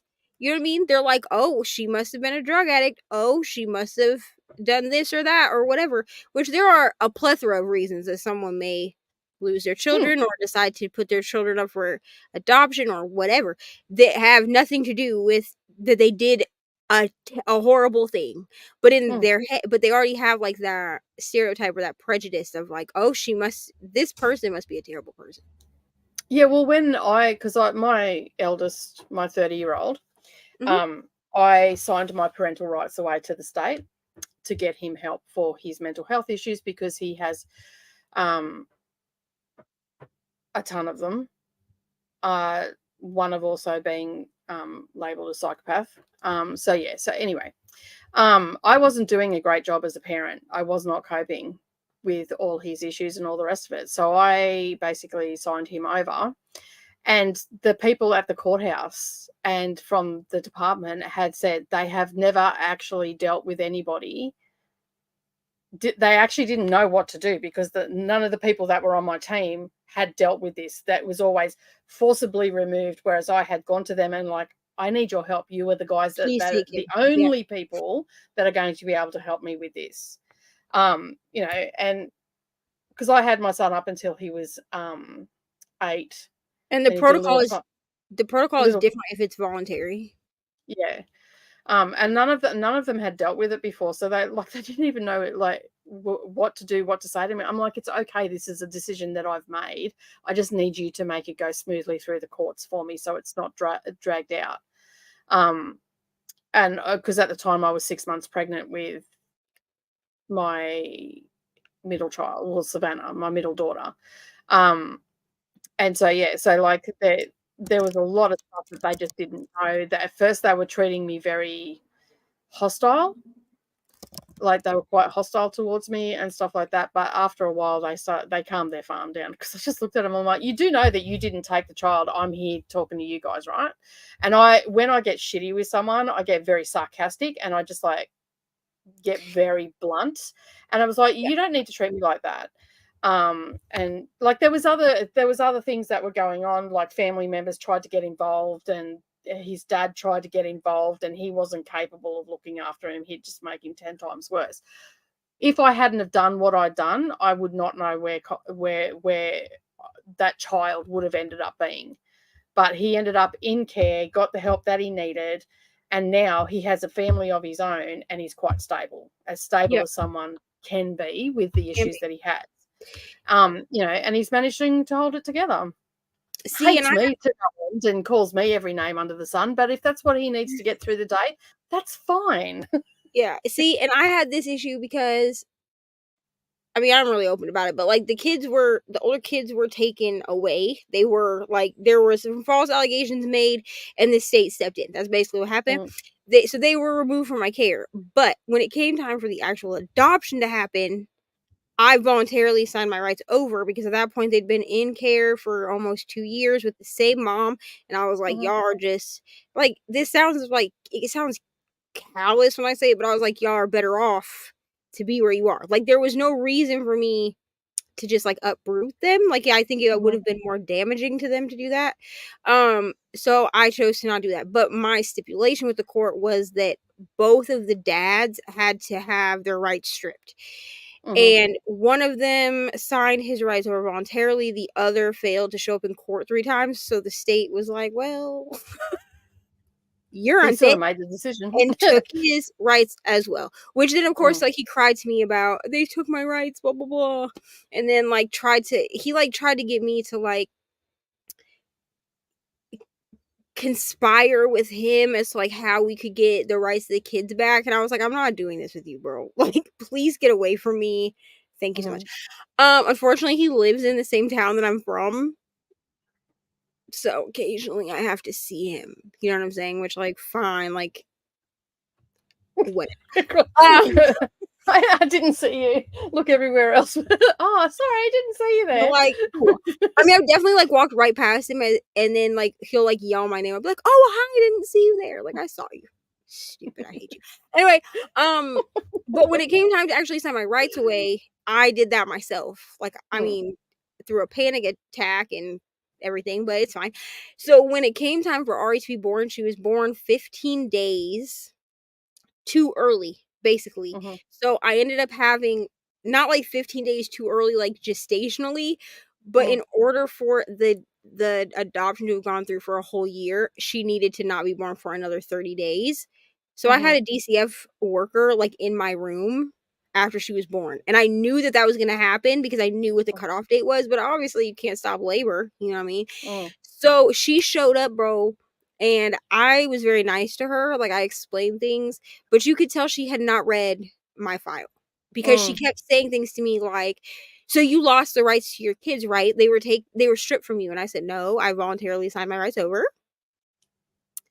Oh, okay, so that means, but you have no contact with the children or the adopted mother. And I was like, oh no, actually, their adopted mom was just here about 12 hours ago, and cut the umbilical cord. So yeah, and then like grace of God or something, I don't know.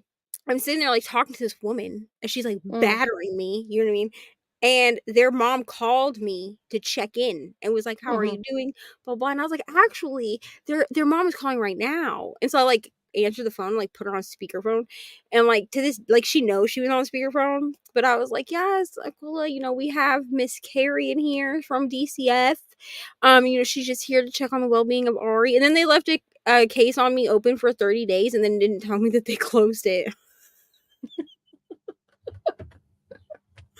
Because I was like, oh, she comes every Thursday. Because I was also being drug tested through. I was on probation at that time, so I was being drug tested through probation, but I was also being drug tested through DCF.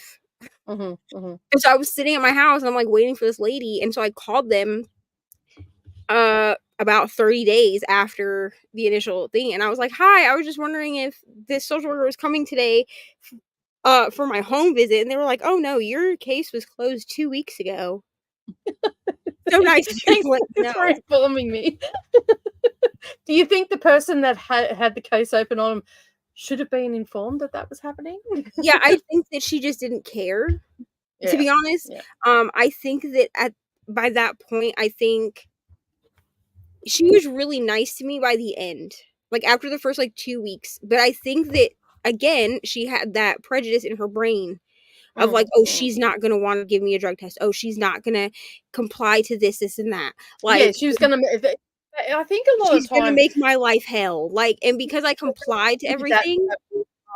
To stop themselves from being affronted by it. So when it does happen, they're not as affected. Whereas if they walk in with their walls down, like you can understand, because they would come across some pretty horrific individuals. Yeah, which is why I'm like, I've always been like, my people in my family have said like, oh, you're too nice. Like you've always been too nice to DCF workers. And I'm like, well, what is being abrasive gonna do? It's just going to make you get their back up and then make my life harder. It's going to make my life worse, because then they're going to go back to whoever and be like, she doesn't want to cooperate. She's being combative. There's not a point. Like the case will be open for as long as the case is open. If I'm doing what I'm supposed to do, then they can't come back and say like, oh, she refused to do X, Y, Z. Yeah, that's it. It's fine. Shannon is on a different note. Shannon is asking what the difference between an Afghan and a blanket is. Nothing. Someone answered this actually. Did they? And I believe that they are correct. Hold on, I saw it. Hold on. Yeah, Christina K. Simmons, right? Christina? Yeah, okay. Christina, yep. Christina answered her and said down here, and it like towards the bottom, and she said that an Afghan is a crocheted blanket, and I'm pretty sure Christina is correct. Yeah, that was what I was gonna say. I'm like, they're essentially a blanket, but one is usually made like in crochet or knitting. I think knitting also has Afghans as well. I think so too, because I think I remember my mom making Afghans when she was a knitter. Yeah. All right, cool. I need to go to the bathroom. So we'll go for a sprint, shall we? We've made up for the the time that we spent sprinting this morning. Alrighty. You should have all been really, really productive today, because we did like 2 hour-and-a-half sprints. Oh, I forgot we were sprinting in that last sprint. I'm not gonna lie, because we've been sitting here for like an hour and a half, and I had clicked off, and I was like doing other things. Yeah. and then Brittany asked me something, and I was like, oh yeah, let me. I was like, oh, and then I remembered that I was sprinting, so I was like, yeah, let me do this on the next sprint. And she's like, oh, I forgot you were sprinting, and I was like, yeah, me too. All right, we'll see you all in an hour. We have reduced it down to an hour.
Well, hello.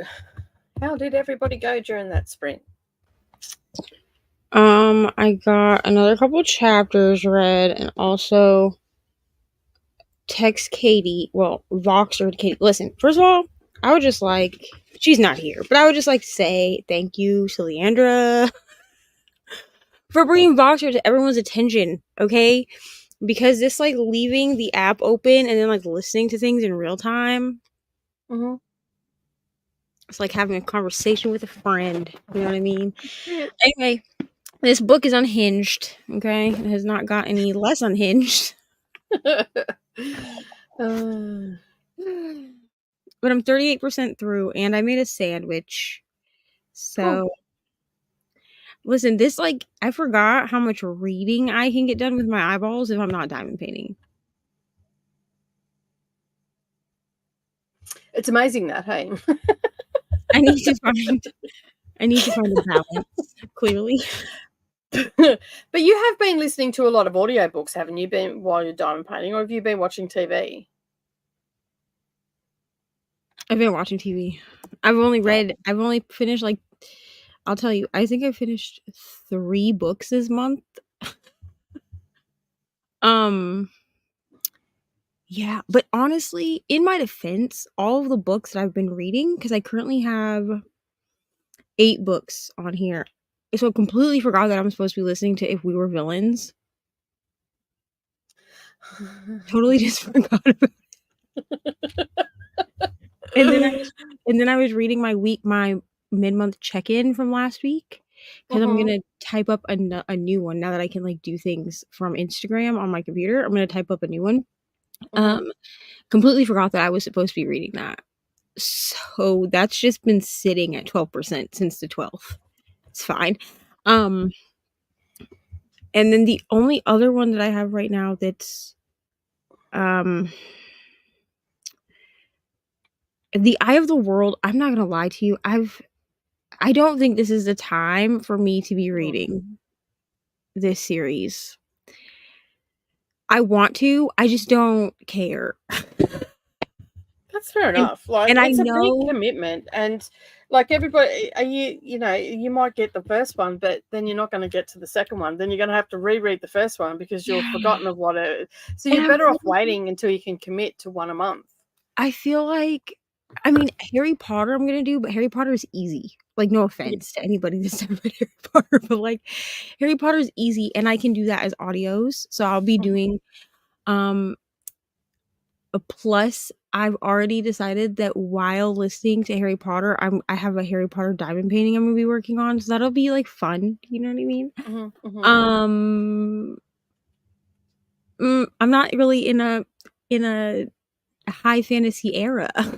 I'm clearly in a hockey romance smut era, and that's fine. I just need to embrace the era that I'm in. Yeah, well, that's it. But the rest of these are all, like, they're all ebooks that I'm even reading, because I have, like, Dungeons and Drama. That's an e-arc, which I need to finish.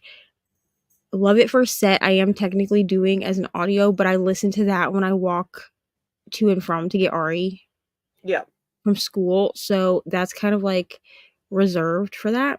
And then Pucking Ever After Volume 2, hockey romance. Haunting Adeline, smut. Okay, it's like stalker smut. And then The Housemaid's Secret, which is, I mean, technically that's a thriller, but it's a buddy read. Yeah. But I don't have, like, enough of an attention span for Robert Jordan right now. Yeah, and you do need an attention span for it. If you don't have it, then you're better off not doing it, because you'll just end up putting it down and you won't go back to it. Yeah. So one day I'll pick it up, but not today. I like the audiobooks. I've actually went back and purchased the first 2 audiobooks because I didn't have them. And that's the thing, the audiobooks are great. Because that's how I started listening to it, was with the audiobook. And I like the narrator, and he, like, changes his accents and stuff, which is cool. Yeah. And we've also got a female narrator as well. Yeah. So. Yeah. And she's good too. She, especially when she reads Nynaeve, I think you could tell that she was getting frustrated with Nynaeve as well in the beginning, because like she was putting a lot of passion into that character, and I truly believe because she was getting shitty with her fucking attitude. So yeah. Let me see. I did start. I was a good girl and starred. I did not get any reading done. I did hang out some washing, however, so I was productive, and I got another 60 or 70 stitches into my cross stitch, and then I couldn't work out why the thread kept catching, and I had a nick in my nail, so then I had to do that, and then I answered some messages, and I'll be glad when tonight rolls around and I can turn all the technology off, and I can go, I am done. I am done. But I'm starting to get hungry too, so next sprint I'll be eating. I'll go and sit on the couch and just take 5 and whatnot. So the books that I have, I haven't listened to anything, but I still have what's it called? The Beat Goes On, which is a short story collection, which I've just been doing a couple each day. But I finished Red Rising yesterday. I have the Phoenix Crown, which is an arc on the go, and I have the Passage still on the go. I don't know if I'm going to finish the Passage by the end of the month, though, because it's like 900 pages. So I have to commit the next 2 days to it because there's still like 13 hours left of the audiobook. So yeah, so I don't think I'm going to get that. These was things that were on my bingo. So I don't think I'm going to get to that. But in the next couple of days, I have to read If We Were Villains, Blood Sister Scribe, and Bale. So I have to read them before we start Harry Potter. Sure. So I'm going to start that Sunday, Monday, and Tuesday. They will be my books that I'll be reading. But I've finished a fair few books this month already. I have. Question for you. Have you logged an audiobook yet on Storygraph? Or is anybody in the comments? Did it register? It did? Mine didn't register. It registered as a book, but it didn't register the hours. So did you register it by minutes and hours? Yeah. Yeah, I actually, because it was, I don't have it as a physical copy. It was an actual audiobook that I listened to. Yeah, because it says that I've listened to 16.2 hours, and I've listed both Icebreaker. Well, actually, yeah, Icebreaker. So Icebreaker is the only one that I've finished, but I've been putting in, I put in Icebreaker, obviously, because I listened to it on Everand. Yeah. I can't do like the minutes, hours. So what I did with the Everand books is what I'm doing with Everand is I'm just waiting until I finish the actual book. Mm-hmm. And then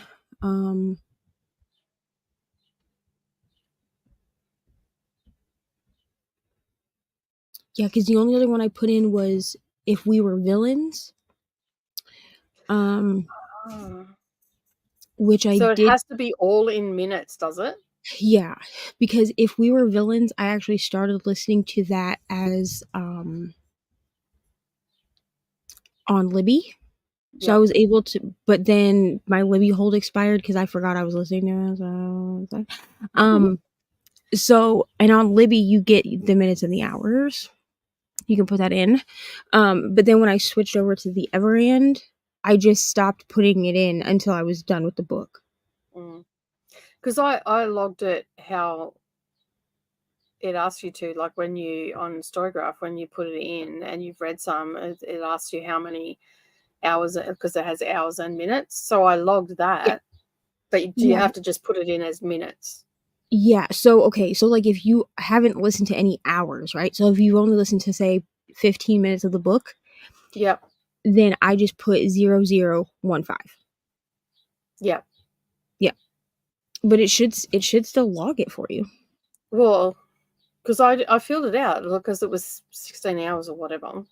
I mean, that's not what it took me, but that's what the log was. Yeah, I put in what it says on the thing. Yeah.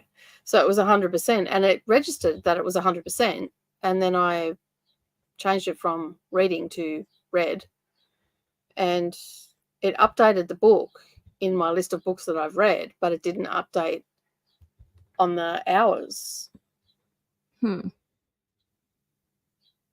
Which is weird, because it definitely says it's an audio book, because I purposely went through to find it that it was an audio book. That is weird.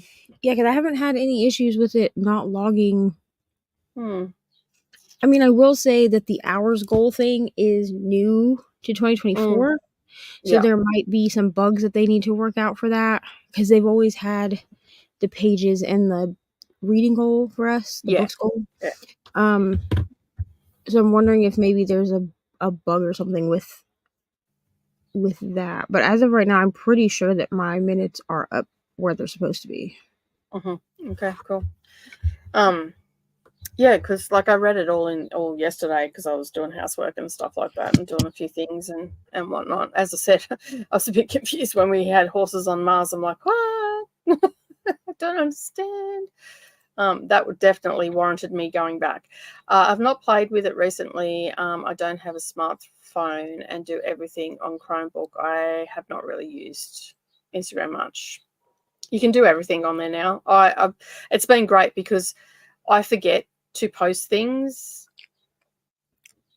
if I'm like with my phone, but because the flag sale and everything, I was able to just go onto the creator's website, get all the images, download the thing, go over, do all the typing that I needed to do for the post and all the rest of it, and then just basically boom, boom, boom, it was all done from my computer, then it was done. Whereas with my phone, it just seems to take a lot longer to do stuff. So I'm really good that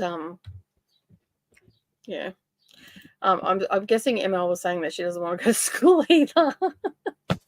Sorry. I mean, I'm not, you don't have to. Reni was saying about River Enchanted, is it called? Yeah. I made sure it wasn't SMP before picking it, because when Reni said it, the first thing I did was grab my phone and on the video and check. Scroll through. Here's the thing: as soon as I was like, okay, I got to open up our chat, and realized that I was gonna have to start scrolling, that's when I was like, let me not scroll through this whole thing. So, yeah, absolutely not. Also, neither. That'd be huge, wouldn't it? We have 3 applications already. All right. I'm sorry, Reni and Kelsey, if Neva and Brittany are opening up. I'm sorry, my loyalties are going to have to lie. I didn't like the book, but I still rated it 3 stars because I know that people would appreciate it. But I'm going to have to stick with the girls over this way. Sorry, mate. We appreciate you, Nicole. Love you and all, but I'm over here. 3 applications already. Dang, right before Cupid's Day. I know. It's sad. So after this huge dramatic breakup, we'll need a huge reunion readathon for a few months, or maybe a year. Every year, who's a band that's broken up, but every year have a reunion concert? There's got to be some out there. There's got to be somebody. Yeah. I know here in Australia, John Farnham, I mean, he had so many farewell concerts, it was unbelievable. Like, it got to the point where I said to my husband, I'm like, will someone please push him off the stage? Like, he just needs to go. But then, you know, I have been labelled a bitch before, so yeah. Anyway, it is what it is. I'll be reading graphic novels and comics, and early. I finished The Mare. Was good. Okay, cool. Alternating between Page Boy by Elliot Page and Somewhere in the Deep by Tanvi Beer. I loved Page Boy. I read that last year. I haven't read it. I don't give star ratings to memoirs. Like, they just automatically get 5 stars for me if I have to give a rating. But Elliot Page narrates it. Oh, And okay. That's what I was going to say. do they narrate it? Yeah, I actually had pre-ordered it on Audible. It's like one of the few books that I've actually pre-ordered, and it was so good. Like, I want to re-listen to it. It's really good. It's hard to listen to, but it was really good. Yeah, it would be. I don't know what this is. What is this? Hold on, let me look it up. I do not know what this is. So I can honestly say that I have. Well, if I don't know what it is, I've obviously never eaten it. What is that? Oh God, now you got me curious. What is it? Absolutely not. I'm not eating that. It is a fertilized bird egg, usually a duck, which is incubated for a period of 14 to 21 days and then steamed. No. Nope. Get this off my Google. What the hell? Delete my history. See it again. Like, I saw it and I was like, ooh, what? Because it just looks gross. No. So is that where where it's actually got the baby inside? Yeah. No. Don't look it up. It's disgusting. No, I'm not going to. Well, as soon as you said the egg, I went, oh no, I know what that is. It's a delicacy usually in Asian countries. It's a delicacy that I will never eat. I'm sorry. I don't care how delicate it is. It's disgusting.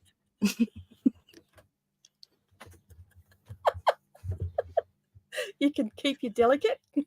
You can keep your delicacy to yourself. Yep. And you can also just remove yourself from my house if you bring it here. You and your delicacy can just move on. Could you imagine someone brought that to a cookout or a potluck? I would be like, and you can go and do not return. Bye. I'm sure you're a nice person, but disgusting. Absolutely not. I mean, I've eaten some pretty gross things in my life, having ethnic family, but eating that is not happening. No offense also to anyone who likes it. If you like it, that's on you. I love it for you. But don't bring it to me. Please don't eat it in front of me either. Hello, Bree. How are you going? How's the traveling going? Neither is your soul not craving diamond painting. My soul is not craving diamond painting right now. That's okay. I mean, you have been going at it for nearly 5 months now. It's okay to have a day off. I looked the other day so I could put it in my Instagram bio, because I'm a diamond painter now. So gotta keep tracking the bio or it's not official. And I've completed 15. That's not 15 in a calendar year. That's 15 since September of 2023. Insane. Meanwhile, the crafter over here hasn't even I've completed 2 since then, but they were huge. Truly, I already hit my goal. So my goal for because my goal for the year is 12 diamond paintings. So basically 1 diamond painting a month. My overachiever goal is 2, but my true goal is 1. I finished the Hannah Lynn painting, so that I'm done for the month. If I don't, so question, and I hope this is not too personal. With your ADHD, if you stop, do you lose momentum, or can you just pick up that hyper-focusing again? So the way my ADHD works is my hyperfocus comes and goes. Yeah. Okay, so if I'm for instance, right now, I've the entire time that we've been on sprints, except for when I was eating dinner, actively eating dinner, I was reading. Yeah. So it's not that my hyperfocus is gone. It just moved, and I was like, oh, maybe I should pick my Kindle up, and then I picked my Kindle up and then read for an hour and a half. Yeah. Which usually I would be diamond painting, listening to something whatever, but I just turned on some Harry Potter ambiance on the YouTube, and then just like picked up my book and like was just reading my book. So my hyper focus never really leaves. It just changes what it wants to hyper focus. Just moves, yeah. My kids always tell me, like, I've not been diagnosed with ADHD, and I am nothing like my husband and the way he is and all the rest of it, and I don't think I have it at all. But my kids are always going, you just hyper focus on stuff and you just get fixated. I'm like, no, I don't. I can stop anytime. And then I step back and think about it and go, okay, maybe there's something to it, but I'm not going to let them know because I'll just hassle me about it. But my daughter's very much like that. She comes in on one thing and she just like, whereas I can do multiple things at once. Like, yeah, I don't think I hyper focus at all. Look, it's not a literary masterpiece, but I'm having such a good time. That's the Viciously Yours that Monica's talking about. Yeah. Haunting Adeline is clearly not a literary masterpiece. Okay, but I'm also having a great time. But that's what you've got to do with those books. You can't go in there and think that they're going to be this masterpiece, because let's face it, they're porn in a book. Like, I mean, let's call it what it is here, people. Our main character is a walking red flag. Like the man, this is not a spoiler, not really, because I'm not going to give you any detail, but he literally cuts off someone's hands and leaves them in a box on this woman's porch. And is like, this is because I promised you that this is what would happen if dude touched you, sir. And then he like covers her living room in rose petals. And then when she's like, I gotta get out of here because the dude is breaking into my house, even though I have a top of the art security system, and she goes and saves her friend, he texts her and is like, didn't you like my flowers? Excuse me. You creepy dude, stop it. But it's a good time. Does he have like cameras in her house or something? So her best friend installed cameras in her house. And he's hacked them, obviously. Then I guess the plot of what's going on in the book. So I'll put it in the private chat for you if you're not going to read this book. Yeah. But to explain what's happening with the security system is a spoiler. It spoils it about halfway through the book. Fair enough. That's all good. I don't know if I'd ever pick it up. I'll see what you say at the end, because yeah. Oh yeah, this is because Reni, the girl free to know, is because the housemaid apparently is like super close to the last Mrs. Parrish. Okay. Which is a book that came out in 2017. Now, Katie has read The Last Mrs. Parrish. I have not. And she did say that the reason she didn't give The Housemaid 5 stars is because it is really close. I'm going to read The Housemaid, or The Last Mrs. Parrish, probably after we finish this series, just because I want to see. Like Katie did say it's really close, but what other people are saying is that it's like a direct ripoff. So I want to see if it's a direct ripoff or if she just used that formula to write her own thriller. But there's only so many formulas you can use for thrillers. And, with the amount of authors that are publishing now and getting published, there is bound to be crossover. It's the same in the crafting thing as well. With the amount of people that are designing and all the rest of it now, there's bound to be some sort of crossover, because realistically, you're not reinventing the wheel. Yeah. There are set formulas and all the rest of it. So there are going to be some close. If it's a direct ripoff, like, she would have been flagged by now. She wouldn't have. Well, there are people that are fans of The Last Mrs. Parrish that have said, like, they would never read a Frida McFadden book because she's supposedly been accused of ripping off other authors. But I just feel like we would have seen more about it if she was being openly accused. Yeah, and if she was definitely plagiarizing, well, then basically she would have been called out for sure. So I'm wondering if it's just that people that are fans of these other authors are like, oh, well, the book was so close. Yeah. That we won't read her stuff. Which, I mean, that's fair. Like, that's your prerogative. That's fair. Like, if you're a fan, don't read his stuff, and if it bothers you that much, it's fine. But you got to be careful what mud you throw around. Because some of it can stick, and as I said, like with thrillers, there's only so many things that you can do, and the formulas that they use. Right. You're not reinventing the wheel, because once you do reinvent the wheel, then other people are going to use that formula as well. So, yeah, it's hard. For the Barnes & Noble pre-order sale, when do answered this. I messaged her and I answered this. They're supposed to not be charging you until after they get shipped. Okay, cool. Cool. Hello, Elena. How are you today? Thank you for joining. Queen Victoria has also joined during that sprint. Hello. It was probably hours ago, but anyway. We'll say during that sprint. We'll pretend that we're up to date with all the things. Jean is 78% of sold to keep. Awesome. Hope you're still enjoying it. Crochet blanket. Thank you, Christina. Appreciate that. ML's asking, Neva is going to take classes. Just kidding. Could you imagine trying to be a professional?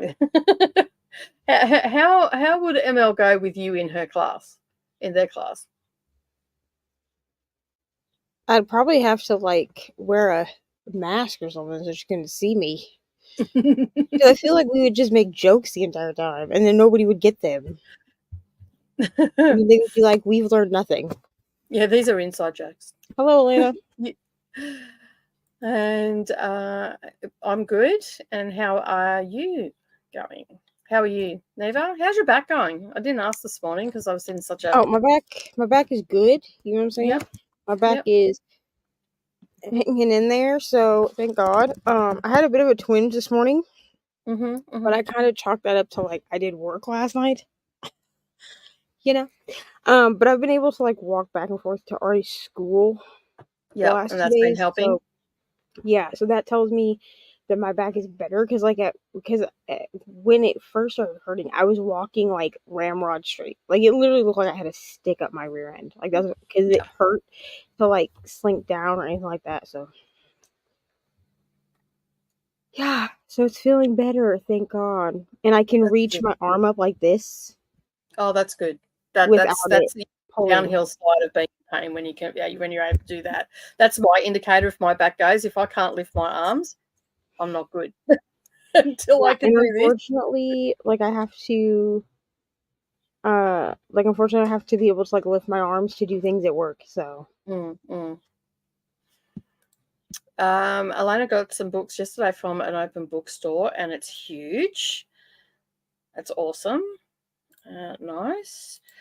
We also have Stitch Life for Books. Howdy, how are you guys? I'm reading Scythe. Excellent. 59% through Viciously Yours. Doing well. You'll probably polish that off tonight. And I made it to 138 pages of my book.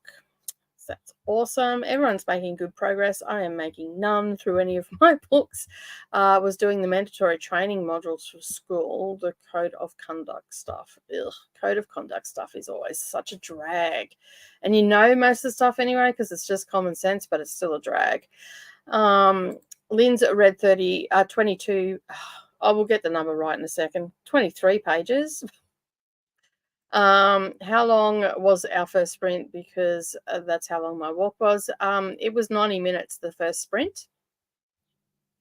And so was the second one. I've been doing my night routine for a while now and haven't said much. But that's fine. Everybody's got a routine and everybody's got things to do. And that's perfectly fine. I got within 100 pages of the end of Possession. So another hour or so of reading with my eyeballs and I'll be all done. Lazy me wants to go back to audio. But that is more like 3 or 4 hours. Yeah. No, that's fair enough. Anna has also joined. I just got in. Thank you for joining. That was a little while ago, so welcome. And Deb finished Cornish Hotel by the Sea. Now starting Tell No One by Harlan Coben. I haven't read any of his books. Have you read any of his books? Harlan Coben. He writes a lot of thriller and detective sort of ones. I see him everywhere, but I've never actually picked one of them up. Are you guys doing TBR vlogs for the girl band? Yes, I am. I'm doing mine tomorrow. No, I'm not. Tomorrow's not Sunday. On Sunday, I will be doing mine. It will be going up. So I'm filming tomorrow, but uploading for Sunday. So it'll be up there then. I've got all my books picked out. I've just got to film it. So, yeah, time's just got away from me this week. Got to chapter 45 of Eye of the World. I had planned on finishing it today, but alas, life. Yes, life. Hopefully finish it tomorrow. Right now, torn between continuing for another chapter or two before going to bed. The decisions we have to make. I get the need for attention. I started this book a couple of times before I really got into it. Yeah, you do have to. The audiobooks help. I read the first one and it took me a little ways to get like into the swing of things and all that sort of stuff. But it does really start off with a bang. I felt anyway. I understand I have not had the attention span for the last week. My arc is 170 pages and I should have finished it in a day. It's taking me over a week. But you know what? Sometimes you just need to take a breath and take a moment and relax. Do you mean the book is being marked as physical and not as audio? Yes. You can change. No, I changed the edition. The edition is actually an audio. It's when I've logged it as read. It hasn't counted the hours, but it's still made. It hasn't logged her actual listening time. Yeah, it hasn't added the listening time. So yeah. So and I put in the listening time before I logged it as read. So it should have logged it. I have 2 more Highsmith thrillers and Affinity by Sarah Waters. I like Sarah Waters. She's a good writer. That only have 6 days left on the Hoopla. Okay. So I will start one of those soon. And on that note, I need to go and get some food because I'm starting to lose concentration. So we're going to go for a 60-minute sprint, everybody. We will see you in an hour. Let me just start that up and we'll see you soon. Bye.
Well,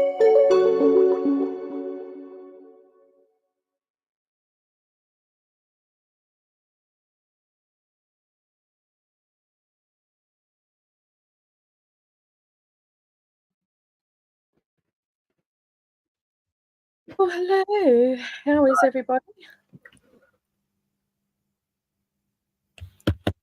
I did not read, but Okay. I was making things in Canva, so I feel like that still counts as productivity.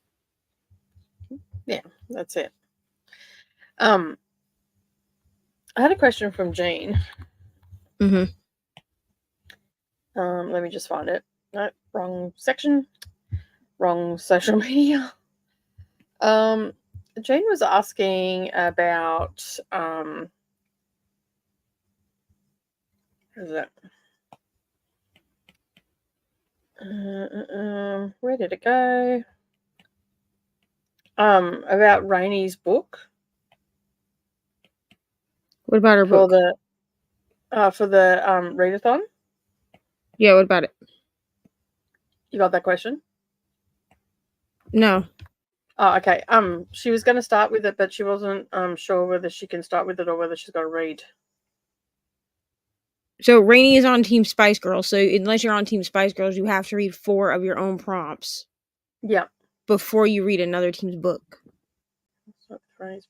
So you can read whatever book. So I'm pretty sure Jean is on our team. Yeah, she is on our team. So she can use mine, Leandra's, or your books as prompts.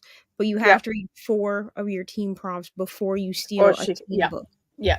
That's what I thought, but I said, look, I'm not entirely sure about the rules and all that sort of stuff. I was going to go over it this week. Like I've briefly gone over it, but yeah. Now she can ask Reni specifically. That might be different for the group read book, which is River Enchanted, but Reni has her own host favorite book. River Enchanted is not Reni's host favorite. No, that's the group read that everybody can read. Yeah, that's cool. All right, so Jane's gone to bed now anyway, so So I think you can use the group read as a prompt as well, because it's not because it's a book for everybody, not just a specific. Yeah, because I did have the rules here somewhere. I was looking through them yesterday, so but like I said, I look really put together here. Over there, not so much. That's fine. Like I look over there. There's a bin, okay, that is overflowing. It's just got like fabric and stuff in it. Like it's not rubbish, but it's overflowing and it's on the floor and it's like, yeah, I really need to get to that. I really need to clean up. But I'm online today and then I'm online again tomorrow. So I will look at it tomorrow night.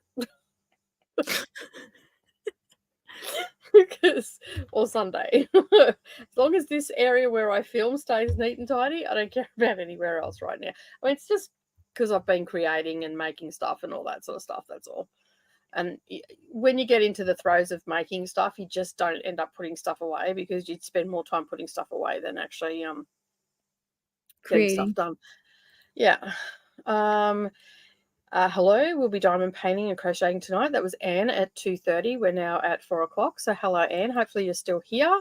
Most likely make it to the next chatty bit, but we'll leave you up for watch time. Thanks for hosting. Have a beautiful rest of your day, and maybe we'll still be on when I get up. Maybe.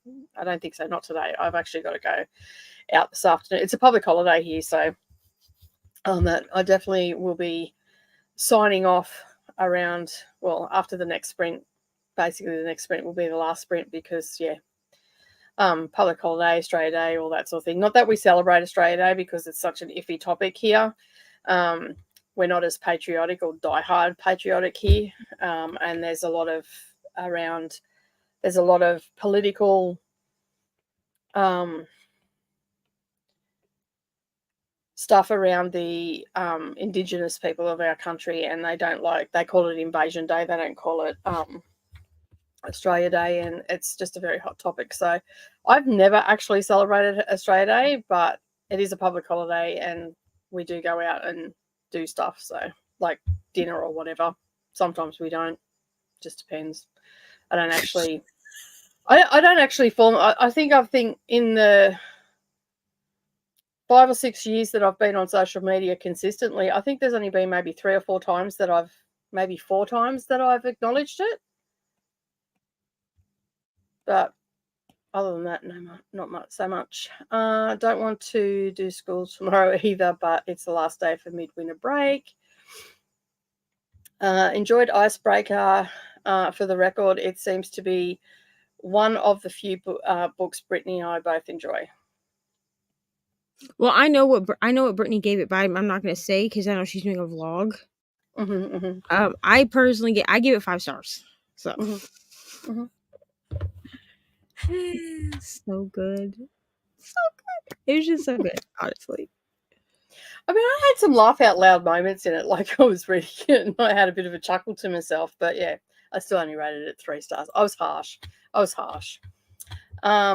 I saw that Balut comment and was just waiting for you to Google it. I wish I had it, to be honest. Yuck. That's why I told Nicole, like, I was like, I'll just read you the description and then just don't look. Look. No, not looking. These have been there have been a lot of TikTok videos with people eating. Oh no thank you. Yuck. No. Yeah, I'd be traumatized too. I'm with you, Chris.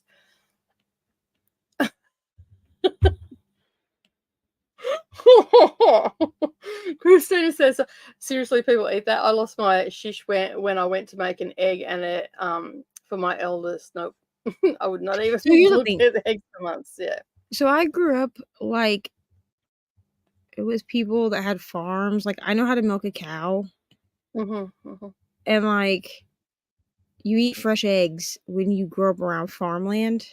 So like we definitely like got like they weren't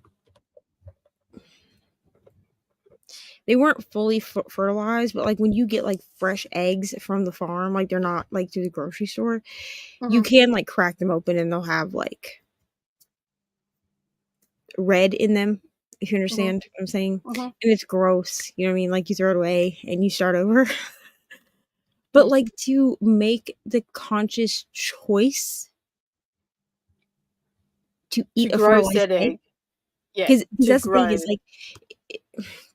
like on farms, like on egg farms, they keep the roosters and the hens separate. Like that's how it is. Like you will have roosters and you will have hens because you need the roosters for the hens to lay the eggs. You know what I mean?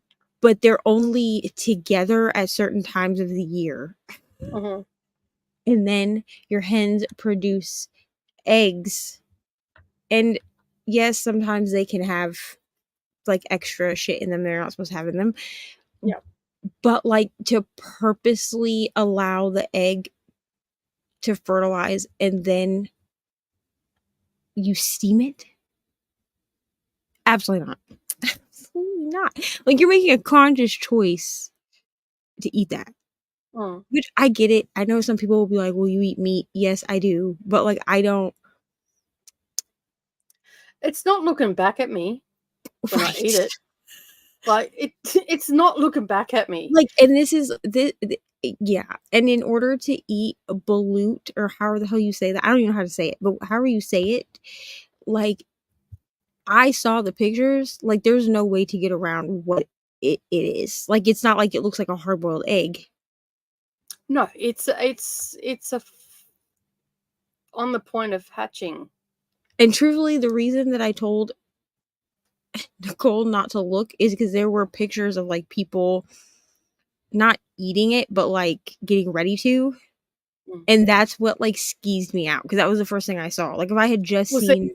I've actually seen people eating it in real life, so.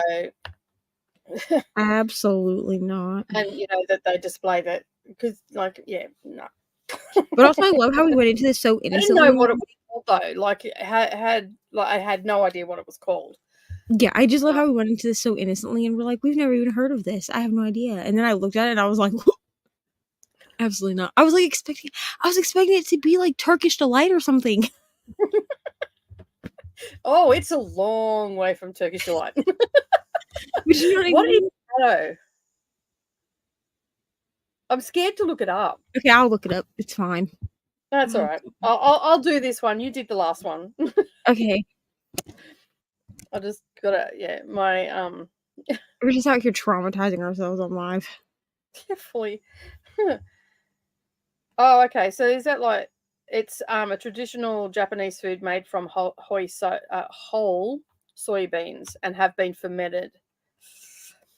So whenever you watch Japanese eat and they eat those soybeans and they look sticky, like they're they've got, fermented. that's what it is.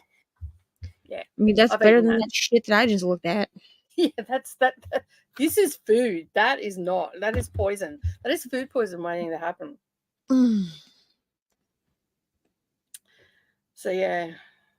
I understand why some cultures do this sort of stuff though, because of where they live and all that sort of stuff, and because of the not having access to protein and whatnot. Yeah, I mean, so, it is, and storage and all that sort of stuff. So they can do that. They can ferment it, and then it's basically their protein to get them through the winter months and stuff like which that. is So great and wonderful, but this, truthfully, this is why.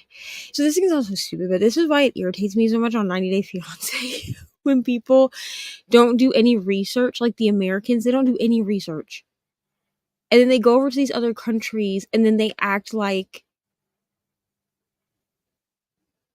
offended when they're offered things. Because like if I didn't know what balut was, that's the only word to actually describe that it is like they're offended, like you've just shoved it down their throat and you've offended them. So like if I didn't know what balut was, right, and with this, what did I say it was? Japanese, and I went over there to wherever it's served as a delicacy, and then I was like, oh my god, how could you offer this to me? Well, I didn't do my research. Okay, so if somebody was to offer it to me, like I would decline it. Like I would say, you know what, no, thank you, or whatever. But like to act like offended, like, because to them, like that's what they eat. Yeah, it's the same as the bird's nest soup and stuff like that people. Yeah, or I think that's like Indonesian. If somebody came from a different country and you offer them just like a medium steak, right, in America, some people are gonna cut into that and be like, absolutely not, because if you cook a steak correctly to medium, it's still like will like bleed, I guess. Like I don't know how else to say it. You know what I mean? Like the juices don't run clear. Somebody might be from another country. We say it's still mooing on your plate, right. But anyway, I prefer like a medium to medium well, okay? But like my mom would not eat steak unless it was cooked. It had to be dead, okay? To be honest, it was like leather, like that. Like that's how like well done she wanted it to be. Me, I'm gonna eat it.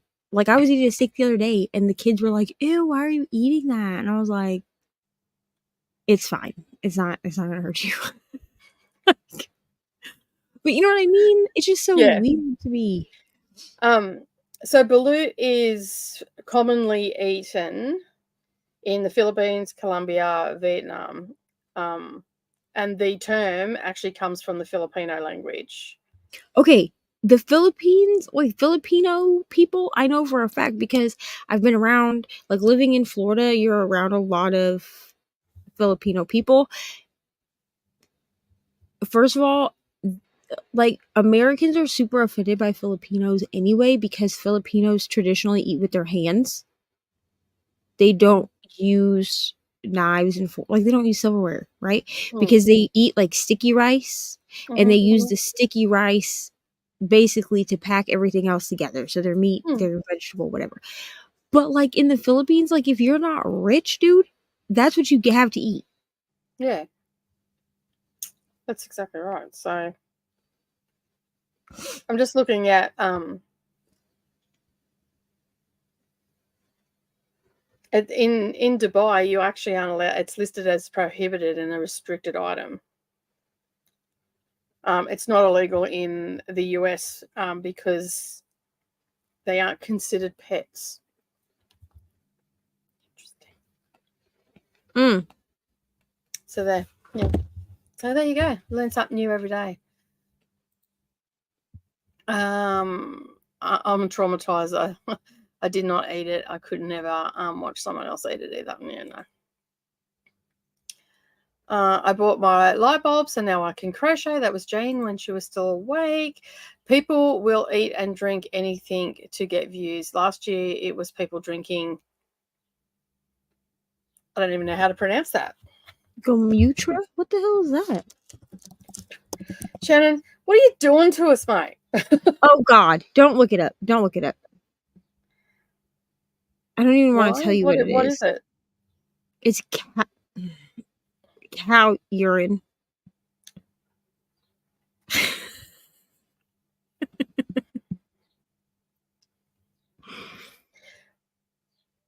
Why? My first question.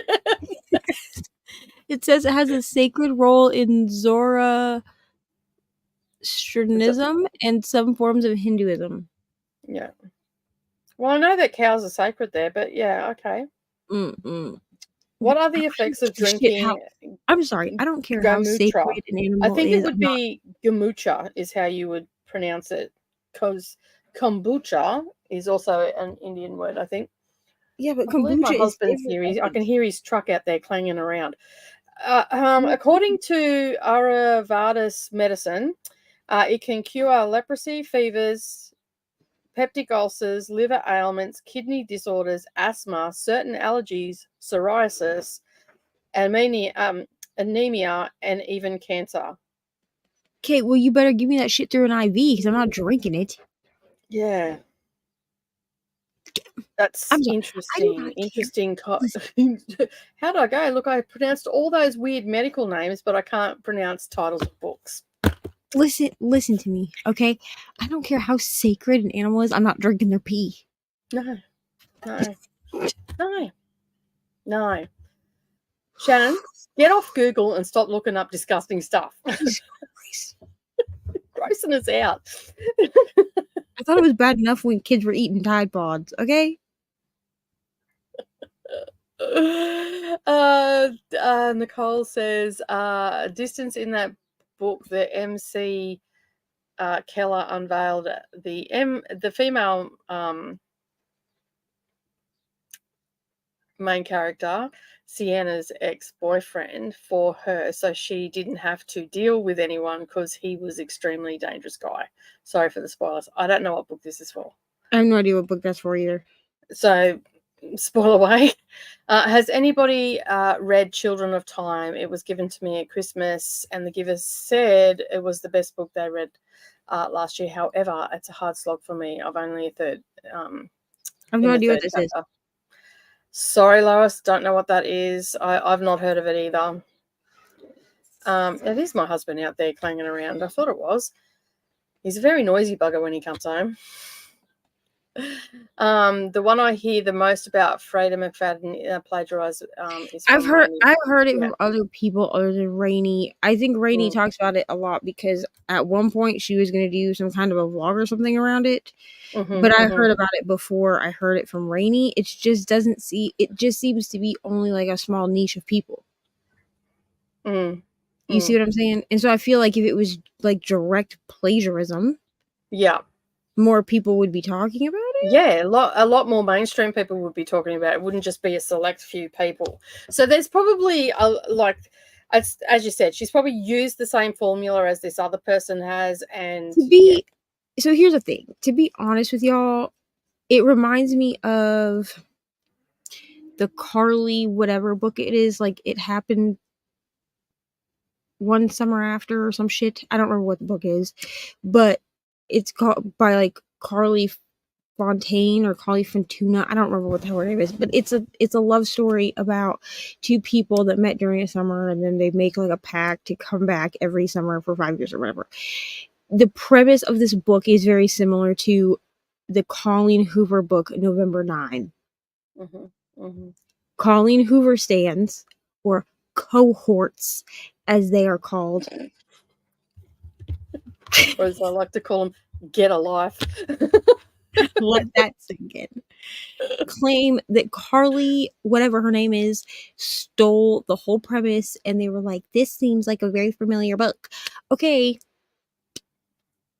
Except that, let me ask you this, because you know what? No one here is going to read November 9, and if you are, you already have. Okay? I read November 9. So here's my question. Does this other book that y'all claim is like a direct ripoff, which I haven't read it, okay? But y'all claim it's a direct ripoff, right? So is it about two teenagers where one teenager burns down the other teenager's house by accident and then stalks her for like a year and then becomes her friend, ends up dating her until he decides that well, they end up kind of dating, and then they make a pact that every year for 5 years they're going to meet up every summer, and then he decides that he's going to actually go ahead and date his deceased brother's wife. So then that causes a fight, but then by the end they're together, and he just tells her the entire book how much he loves her scars, which he gave to her. I mean, I'll buy it by accident, but even so, I don't think so. So I don't think it's the same book, you know? No. It may Also, have don't certain read it. elements to it. Like that, I could have said that about In the Woods. Like, In the Woods was a thriller, a mystery thriller. Like, I could say that about just about every mystery that you read. They've all got the same formula. So eventually something's going to cross over. Right. Something's going to be similar. Like even Wheel of Time, okay, there are certain words that are used in Wheel of Time, like the blight, obviously the wheel and all that sort of stuff. But when I was reading Green Rider, it actually says in the blurb, if you like Wheel of Time, then you'll like this book. Well, here's the other thing. And she uses similar words that is written. It's a fantasy book. It's a journey. It's all that sort of thing. A chosen one, yada, yada, yada. And it's very similar to Wheel of Time. Sarah J. Maas, as far as I know, coined the whole like night court thing, right? Because of ACOTAR, right? So she has like the fall court or the autumn court, the night court, the whatever court, the Himalayan court. Okay, so she has all the courts. Every country of the world court. But no, there are a bunch of fantasy romance books that also incorporate the night court. So are they all a ripoff of Sarah J. Maas? As I said, exactly. There's a formula. You're gonna There's authors know what will work if they're trying to sell a book, and they're gonna use it. That's exactly right. Exactly right. And it's the same as all shifter romances and all that sort of stuff. They're all essentially the same damn book. With different characters. You got a werewolf, you've got this, and this, and this. It's essentially like, I'm not trying to shit on authors or anything like that, but essentially a shifter romance, you can read 20 shifter romances. They'll all have different characters. But they're all essentially doing the same thing. Right. It's essentially the same book with different characters and maybe a different place. Because my thing is like, there's only so many ways to formulate a story, regardless of what genre that story is. There's only so many ways to formulate a story, which is why so many thrillers are the same, or not the same, but they follow that same line of like build up, a twist, and then a shocking end. Like that's just how it is. Or in some cases, a build up. We get to the middle and then it fizzles out. And there's nothing. There's nothing to write home about. I've read a few of those ones. I'm like, really? All good people here, I'm listening to you. Which one? All Good People Here. That was a terrible book. And then that other one, was it called The Last Invitation? No. I don't know. It's yellow and it was about a wedding, and I hated that book because here's the thing. I really liked it for the element of, I could look it up. I think I read it last year, but I really liked it for like the mixed media element because there were a lot of like interviews in that book. But then like I started to get bored. So I was like, well, let me see if this is even worth like getting to the end. Because a lot of people were telling me like it's not really worth it. So like I just skipped to the end, which I don't usually do. But I needed to know if it was even worth reading because it was very repetitive in certain spots. And I'll give her that like this was this author's like debut and it was part of book of the month, whatever. But like the ending.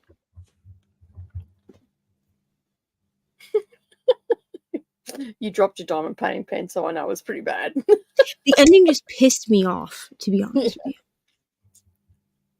like, can we do me a favor in thrillers and like not make it so that like the main male character, who, I mean, he can be trash at the end, like he can be the killer or whatever, that's fine, but can we not make it that he's like attracted to children? Like, can we not do that? Could we have left that part out? No. Yeah.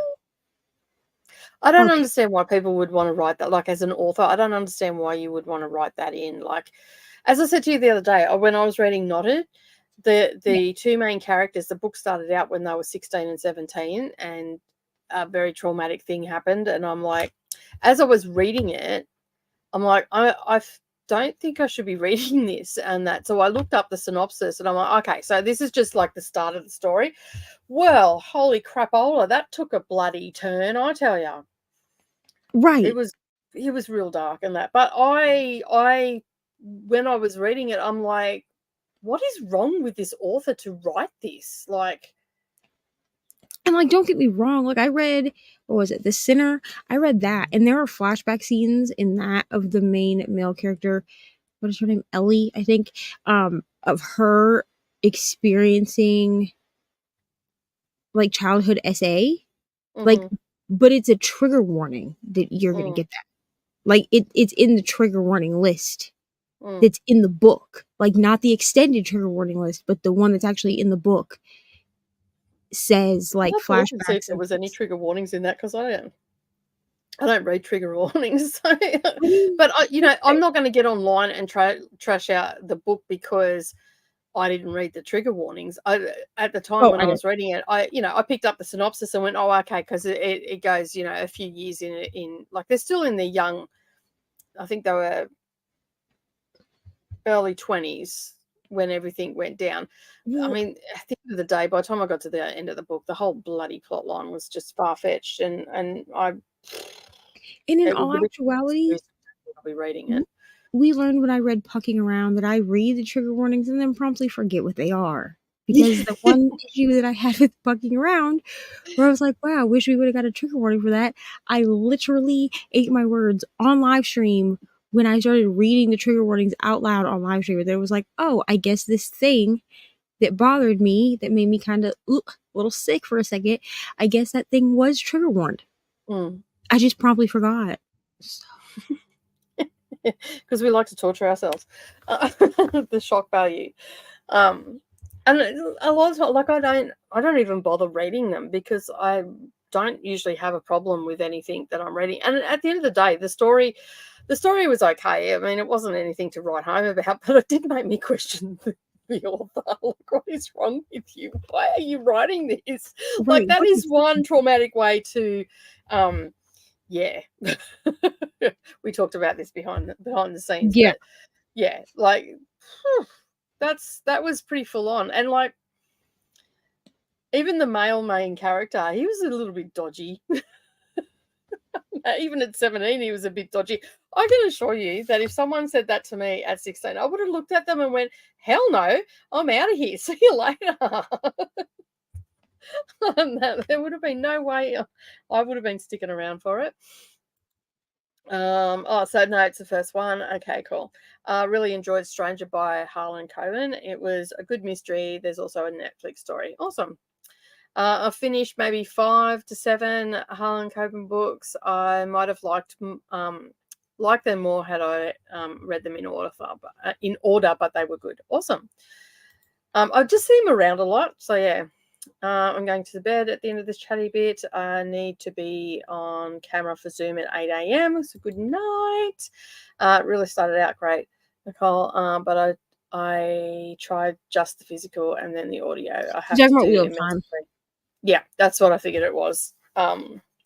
Get distracted easy. Look, I can honestly say, if you can immersive read it.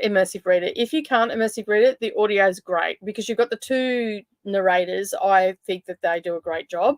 Other people will disagree, but I have the first one in physical form. It's just not here yet. So I think once I'm able to get my physical copy, then I will try it again. Yeah, because I think if I can get through the first book immersive reading, then I'll be okay with the rest of them as audiobooks. Yeah, look, once you set up in that first book, it just flows on from there. And you don't, like, you've got all these other side characters coming into it, and occasionally you'll have to stop and think who they're talking about. But at the end of the day, like, they're the main characters. That's who we're mainly following, because they're the main players in the story. And then you've just got other people that come into it throughout the series. So, yeah. I got through a chapter of 11:22:63 and watched a YouTube video. Awesome. Got distracted a bit, but still finished about 50 pages. Definitely finished Possession tonight. That is awesome. Monica is at 74% of Viciously Yours. This will be done and dusted. Added a bunch of books to my never-ending TBR. Yes, I agree. And I am still here. I just watched an episode of Bones. Awesome. Nice and productive, even if it is watching TV. As long as the eggs collected regularly and refrigerated, it won't happen. Yeah. Yeah, and sometimes it does still happen. Like, you won't, like, the whoever collects, a lot of times it's the farmer's wife that collects the eggs, will just not get to the eggs in time. Like, she might, like, maybe she missed one day, or maybe she didn't realize that one. I mean, you can't tell until you open it. Yeah. So it did. That's how you can tell farm fresh eggs, though, is that sometimes you will get that odd egg that clearly started to fertilize, but, like, it's in no way like it's not full that chicken. You know what I'm saying? Yeah, it's not a full-grown embryo.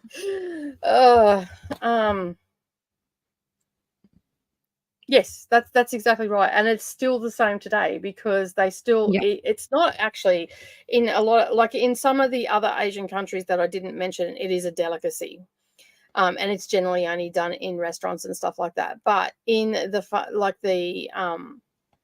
villages and stuff like that, they don't have that. Like, they don't have the money or the luxury to throw things away. Yeah, and so again, you know, and they have to keep all the food that they can keep. So hence why some nations eat bugs, others do this. And if they don't have the refrigeration, then the egg is going to fertilize anyway. Yeah. That's exactly. And these are hot countries too. So they're at the right temperature for the egg to keep going. So even if it's not sat on, you know, like a lot of the of my family, they don't waste anything when they slaughter a beast or whatever. They do not waste anything. They eat the ox's tongue, the tail, everything gets eaten. When they do a sheep, the brains even get eaten on that. So bits and pieces of the food are put into soup and stuff like that, and they make a soup from it. Nothing is wasted on that, and that has come out of necessity. And yeah, fermented bean paste it does add a nice flavor to dishes. Yeah. I use miso a lot, which is fermented soybean, and I put a little bit of salmon or chicken into it and make like a soup, and then I'll add like bean sprouts and all that sort of stuff to it as well. It's so nice. On a similar note, it annoys me when people on 90 Day Fiancé go to a specific country to find a partner when they don't speak the country's language. Yeah. So I'm not gonna lie, this annoys me on both ends. Yeah, it works both ways. Here's why. Because you cannot expect one half. We can't expect, like, the woman from Spain to learn English, but not the man from America, and vice versa. Especially when 90 Day Fiancé specifically, they are meeting these people online. So in my opinion, if you have the resource to be on a dating site, you also have the resource to figure out how to learn the language of the person that you're trying to meet up with. That's just my opinion. Because it does also annoy me when like the foreign partner will learn English, but American English, but the American partner will not learn the other partner's language. It also gets to me when it's the other way around. So like the American person has put in effort, because there have been a few Americans that have put in effort to learn Spanish or whatever it is that their partner speaks, but their partner just expects them to just translate for them all the time.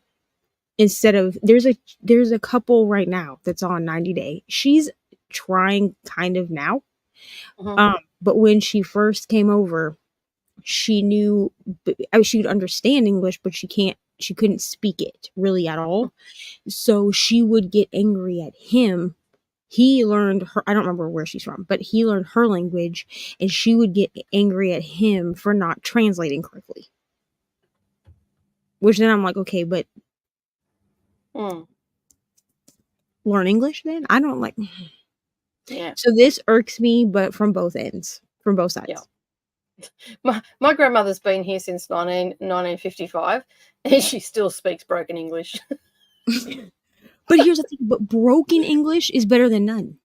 Yeah, because at least she'd try to say something, and we'd look at her, and what are you trying to say, Nuna? And she'd get really angry and frustrated with us grandkids because we'd give her shit and just say, "What? No, I can't understand you, Nuna. What are you trying to say?" And then she'd start pointing at stuff, and then like as she got older and stuff like that, she'd go to say our names, and then she'd run through all the grandkids' names. And then she'd just point at you and go, "You know who you are. Stop it." She's good value on that. But yeah, she still speaks broken English. And when she goes off, oh my goodness. When she goes off, you get a mixture because they speak Italian mostly at home because it's an easier language to learn than the other languages that they speak, right? Mm-hmm. And when she'd go off, you wouldn't know what language you were going to get. Get a little bit of Australian in there or English, and then you'd get a little bit of you'd get a little bit of English, then you'd get a little bit of Australian slang, and then you'd get a little bit of Italian thrown in there, and it just sounded like gibberish when it all came together. And we'd all just stop and look at her. But she was happy because she managed to get us to all stop and look at her, and then she could calm down and say what she wanted to say. But it used to be a lot of fun times at when all the cousins came in, and we all, we were all born here and whatnot, so we all speak English fine. And yeah. And my grandfather, he was a cheeky bugger. He'd sit there and just smile. He thought it was hilarious when the grandkids gave her heaps. This conversation reminds me of the dinner scene in Indiana Jones and the Temple of Doom.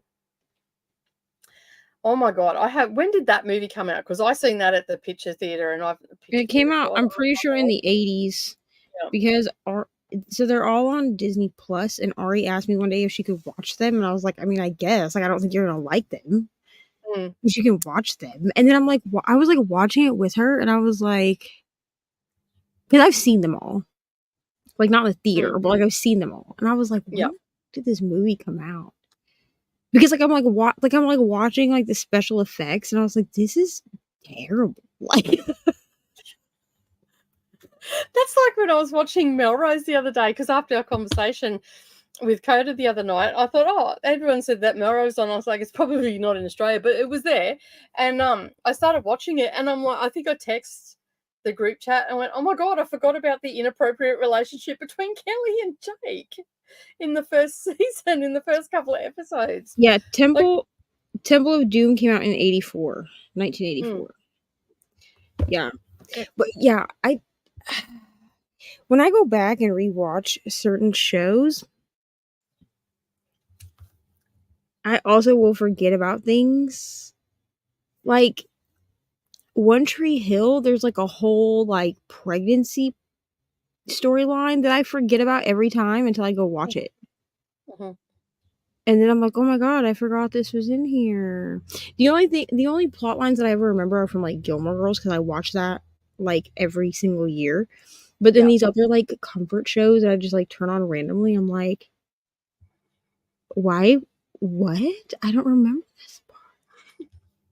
And then Well, I'm I like, watched shocked. Melrose Place when it was on TV, so like it wasn't even on a streaming service. So we had to wait for a week between episodes. And as I said in the stream, that we used to go to a place, and it wasn't until I was sitting there watching it and Shooters came across the screen that I'm like, I hadn't even put two and two together, even when I was going to watch them at Shooters on the Gold Coast. Well, and here's the thing though, is I've like a lot of the shows that I stream now, I also had to watch like from week to week, right? So like we would watch it and then we would like go to school and we'd all like talk about what happened on last night's episode of Gossip Girl or whatever the hell. And then like we would go the next week and watch it. And like now I'm like, I can binge an entire season of a show in a week. Like in the same amount of times I had to wait to watch the next episode. And then you had to watch the recap because did you remember what happened from last week's episode? But now recaps. Let's not even talk about the 3-month gap between the one season to the next. So then they have to give you like a season, last season on. You know what I'm saying? Here's the thing. But now, do recaps annoy anyone else? Like, why do we include what happened on the previous episode on Netflix? I'm not waiting a week to watch the episode. I'm just going to the next one. I don't need a recap. But is it because they've bought the rights to it and like they just aren't editing that bit out? They're just leaving it as it is how it was on TV. Probably because they allow you to skip the recap. Yeah. So I'm sure it's because it's automatically just like part of the show. Yeah. Which it would have been if it's been on week to week. It's definitely on there. And even still, like even now, the TV shows you can still watch week to week.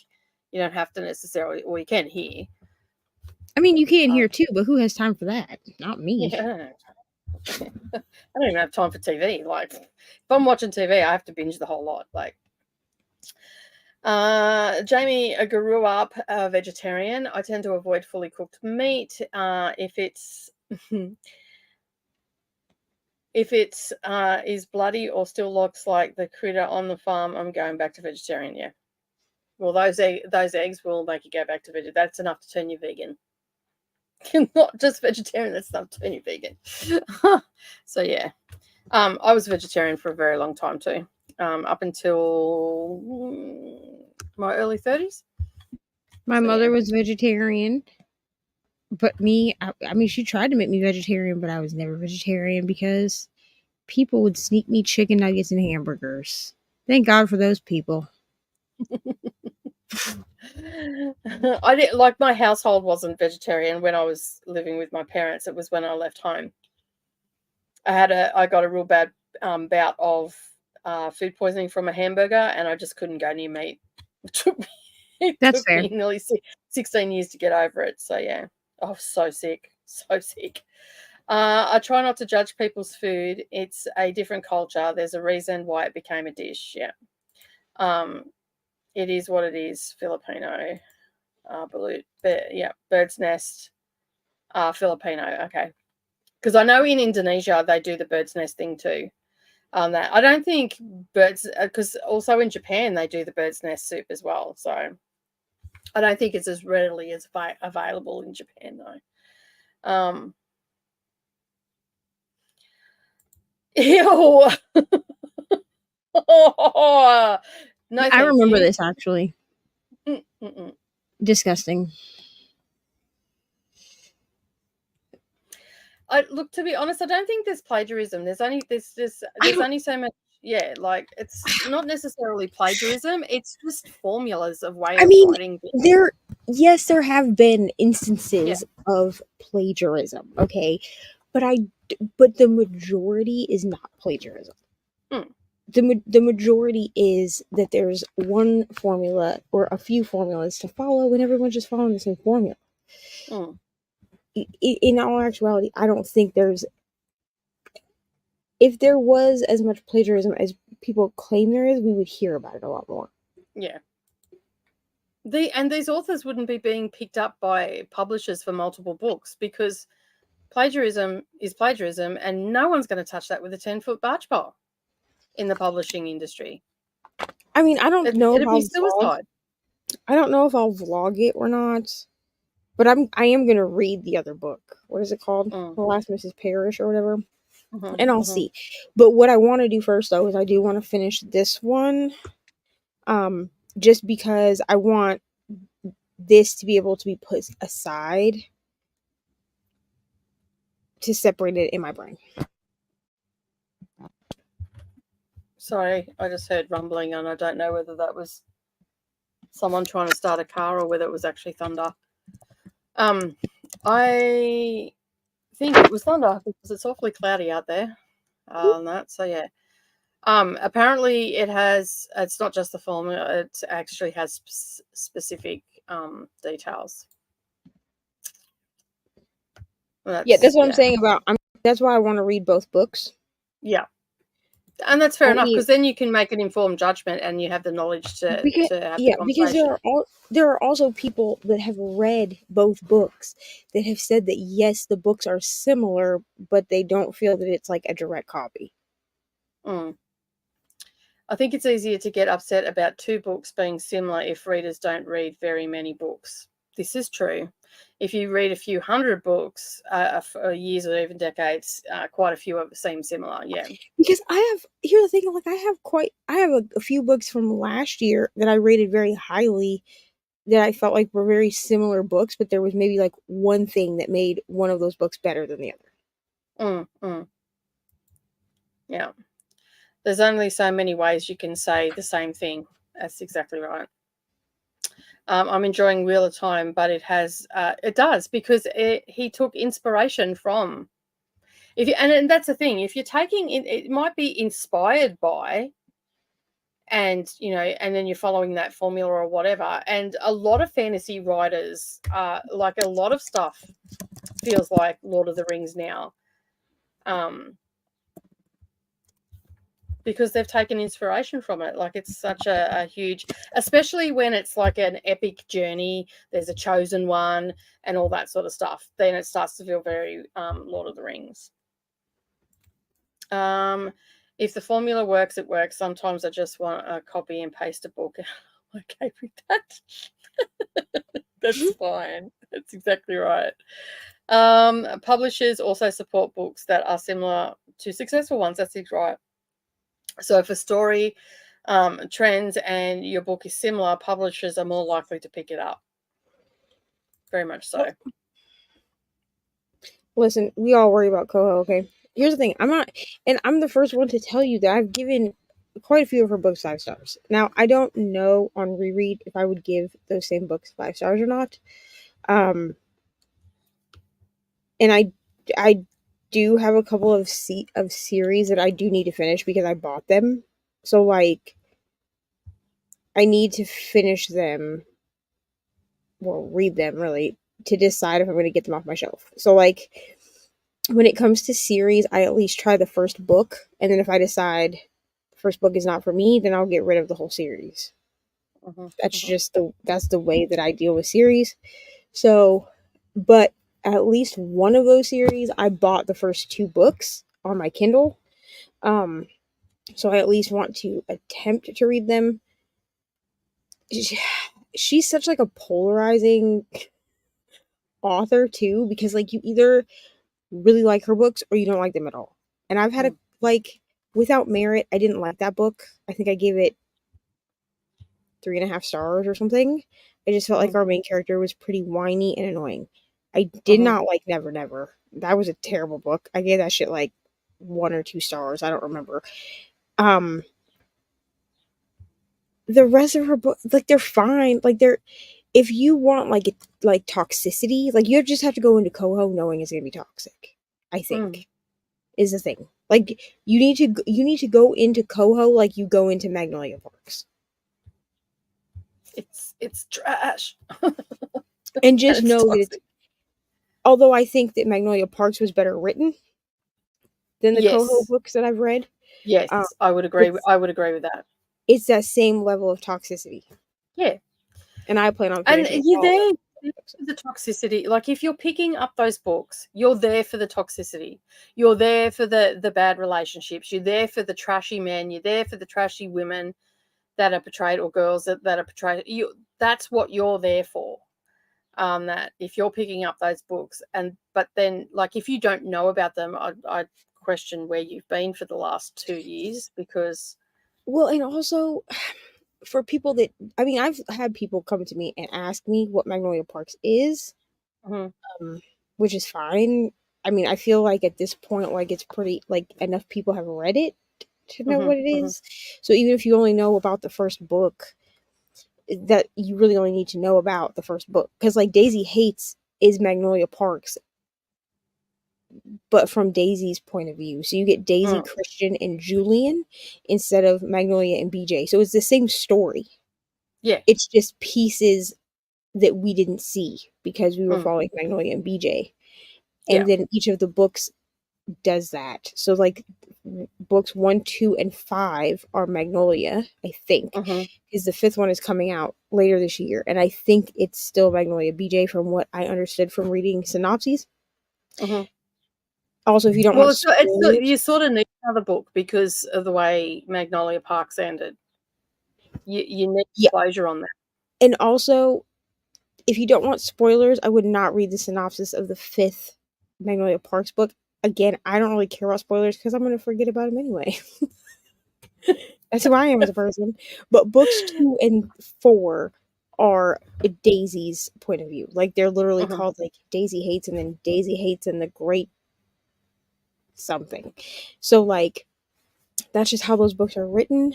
But, like, I would never... I mean, I say, like, I want all my friends to read it.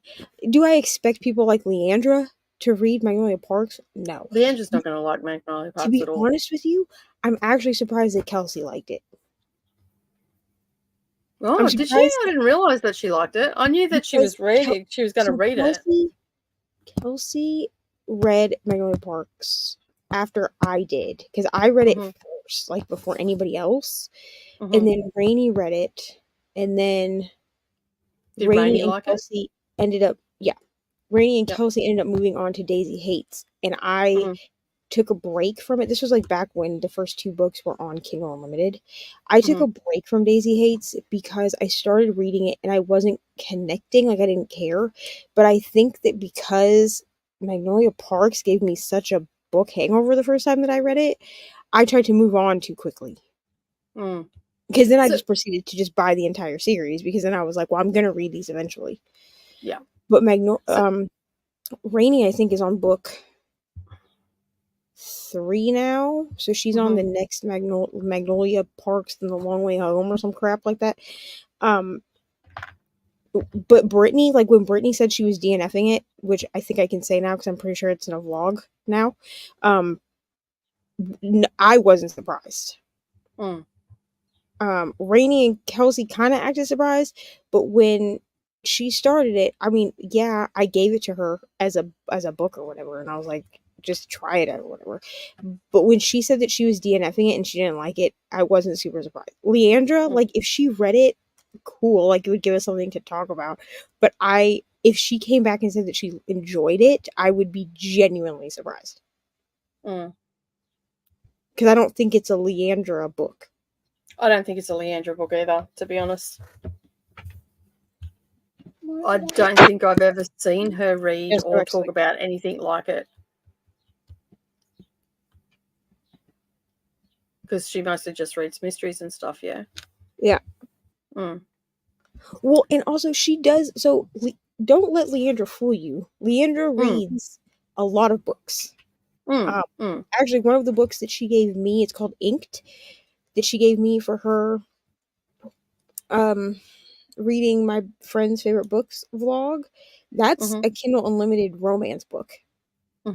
So like Leandra is a very well-rounded reader. Yeah. But I think a big reason she didn't like Happy Place, which I can't blame her, but I think a big reason she didn't like Happy Place is because by the end there was a lot of toxicity around the friends, and that's not really Leandra's vibe, which I think is why she gave it 1 star. As to me, I gave it 3 stars because for most of the book I was vibing. And you both scared me, and I bought it just before you read it, and I should have waited because now it's sitting on my shelf and I haven't picked it up. I mean, you can try it. You might like it. Yeah, She's like, I seen Murphy Napier's and she ranted as well about it when she read it as well. So, but I haven't watched Leandra's yet because I'm going to wait because I've really forgotten what Napier said. So, if I do pick it up, I can sort of go into it with clean eyes. To be fair, me giving Happy Place such a low rating actually upset me because it was a highly anticipated book for me when it came out last year.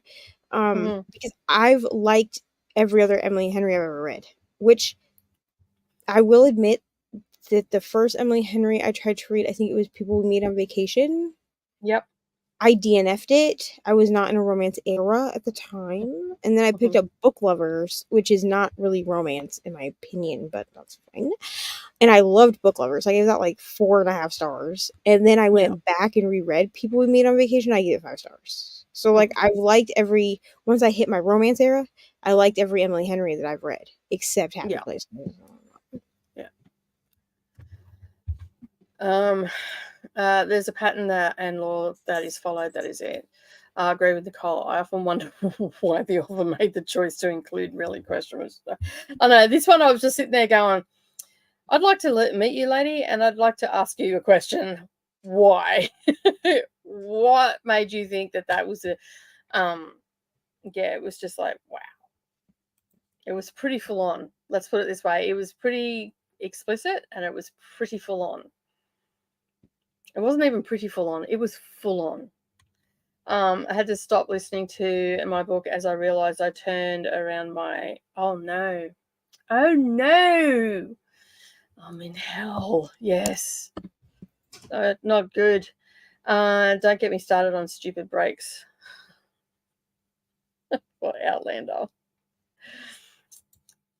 What's your favorite romance seduction song?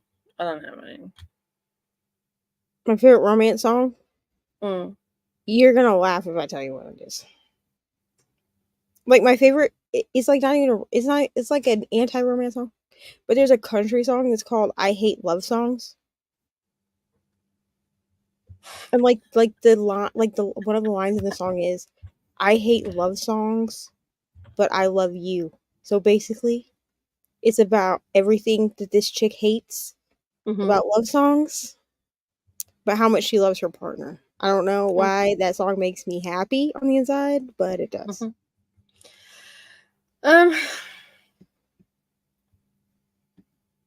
I have no idea because I'm not a romantic, so there's that. I can't think of any right off the top of my head, and I'm terrible at remembering names of songs. But as soon as I hear the tune, I'm pretty good. And even like the band or whatever. Heard dripping outside a few minutes ago. Actually looked out the window right next to me. I wonder how long it's been raining tonight. We are almost to the bottom. That's why I allow others to read and spoil it for me. I can do without Coco in my life. I don't need toxic. Yeah. It's good to read it every now and again because it just reminds you what to look for in people and what you don't want in your life. So if at any moment that you're reading a Coho book and you go, oh yeah, he'd be all right to no, seek help, find a friend, get them to talk you out of it. Here's the thing. We love a red flag in a book, except if it's in a Coho book. In my opinion. Yeah. I have not read a lot of romance. My current arc is about love and romance, but the man and the woman only talk about empty boxes. What are you reading? Statues of the sea, drinking mineral water, and the fog. What are you reading, Chris? This is a weird book. Just what you said there. All right. Well, we're going to go to our last sprint of the day. We're going to do a 60 we made it sprint. to the end of the comments after 8 hours. Yes. 8 hours and 17 minutes and 28 seconds. All right. I'm going to put us to a sprint. Do you want an hour or 45 or never? Either one works for me. I don't care. Okay. That's helpful, I know. Yes, that was helpful to make the decision. Thank you for that. You're welcome. Appreciate your help. It's getting late for me, almost 2 a.m. here, so I think I'm going to go for the night. Awesome. Thank you for joining. I appreciate you being here. And Carly is also heading off as well. Thanks for hanging out, guys. We'll see you next time. Alrighty. Let's go to a sprint, and I'll see you all in an hour.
Well, hello.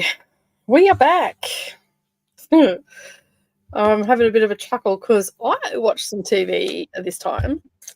Actually, my husband sent me, he watched this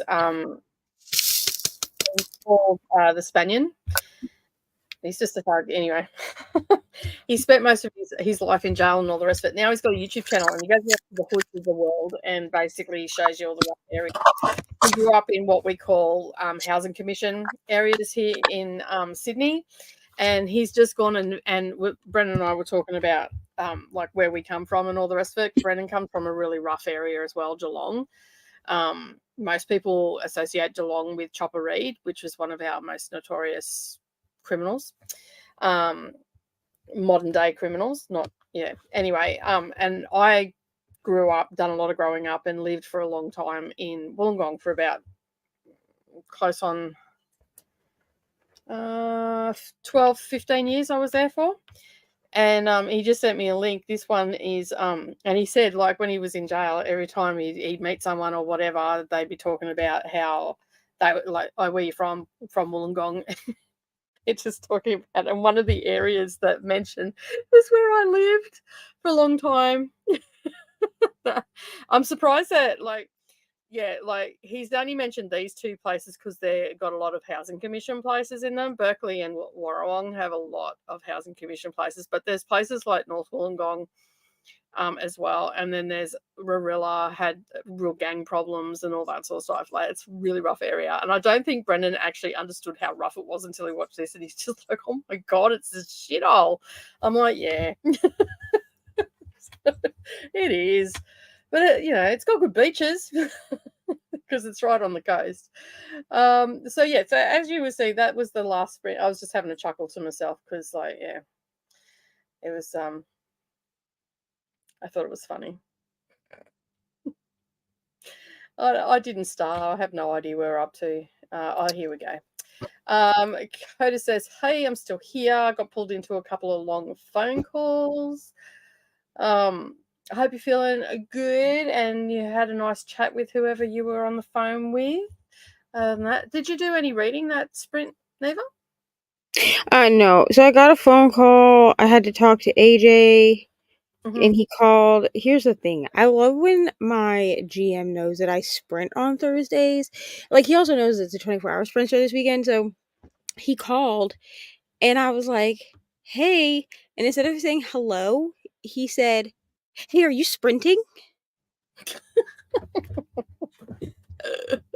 And I said, well, we're in a sprint, but yes, I am sprinting. And he said, so you can talk for a minute?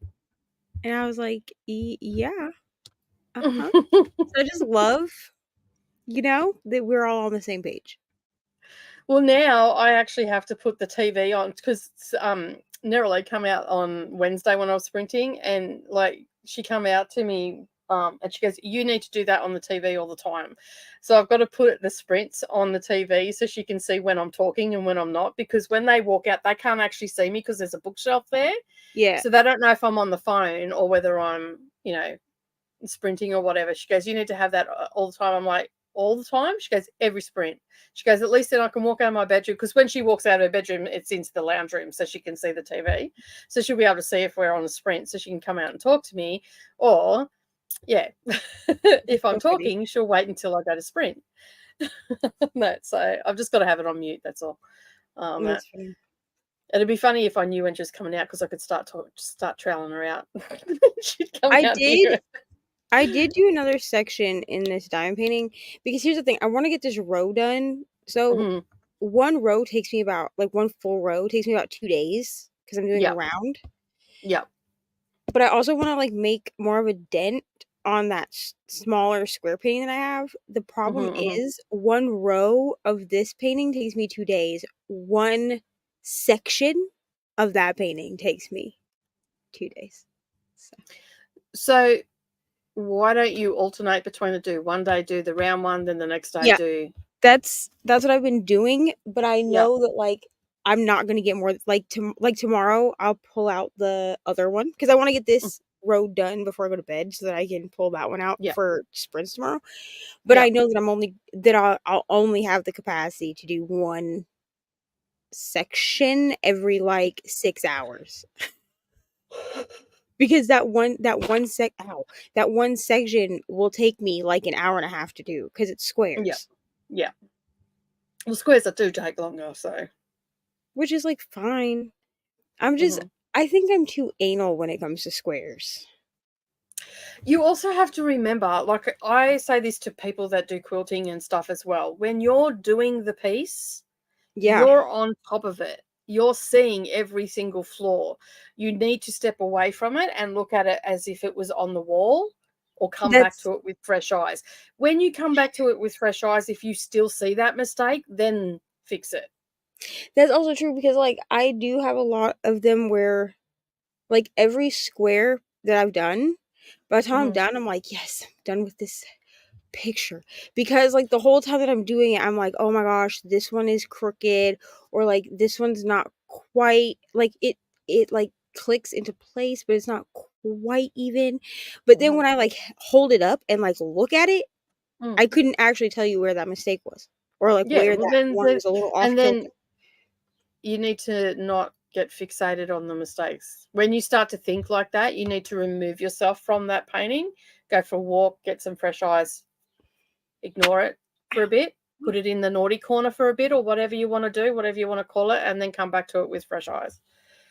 Someone told me to get like a ruler, like the square ruler. The thing is, I feel like that'll make it worse. Yeah, I think it would make it worse. Like at least if I'm doing it freehand, I can step away from it. If I'm doing it with a whole ruler, like I feel like that will make me even like that will make my ADHD even worse. And then I'll be like, it has to be straight because there's a ruler. We're gonna see a whole other side of me become out. Become a crazy person. I think that's a bad idea. No, we'll stay away from the ruler. I just got home from work. Hope you had a really good day. Best to all your night, afternoon, whatever. But I'm going to hit some news after the book and the like button. Awesome. I'm mumbling because I'm getting tired. I do apologize. Thanks for another stream. I woke up at the ungodly hour of 5 o'clock this morning and couldn't get back to sleep, and I'm just like, of all days, when I have to be on switched on all day. So yeah, no worries, Shannon. Thank you very much for joining yet again. Are there changes to the readathons this week because of what happened on Discord? No, there's no changes to the TBR-a-thon after what happened to the Discord. No, I know that we're all just putting bots and stuff in our own personal Discords, private Discords, readathon Discords, whatever. But no, there's TBR-a-thon is still running the same way. Yep. Yeah. So. And like I mean, I know that I don't know if Neva's done it or not, but for my channel now, you have to be subscribed for 5 minutes. Mine's been set like that for almost a year. Yep. Because after I hit 250 subscribers, I started getting the sex bots all the time. And I didn't know how else to do it because actually I got a bunch of... I figured out that people weren't actually subscribed to my channel because they were complaining the first sprint that I did where I said you had to be subscribed for 5 minutes, which I had to kind of finagle with the back office because like I didn't know a lot about studio when I was trying to set it up. There were quite a few people that were like, we have to be subscribed to your channel. Like they would subscribe, right?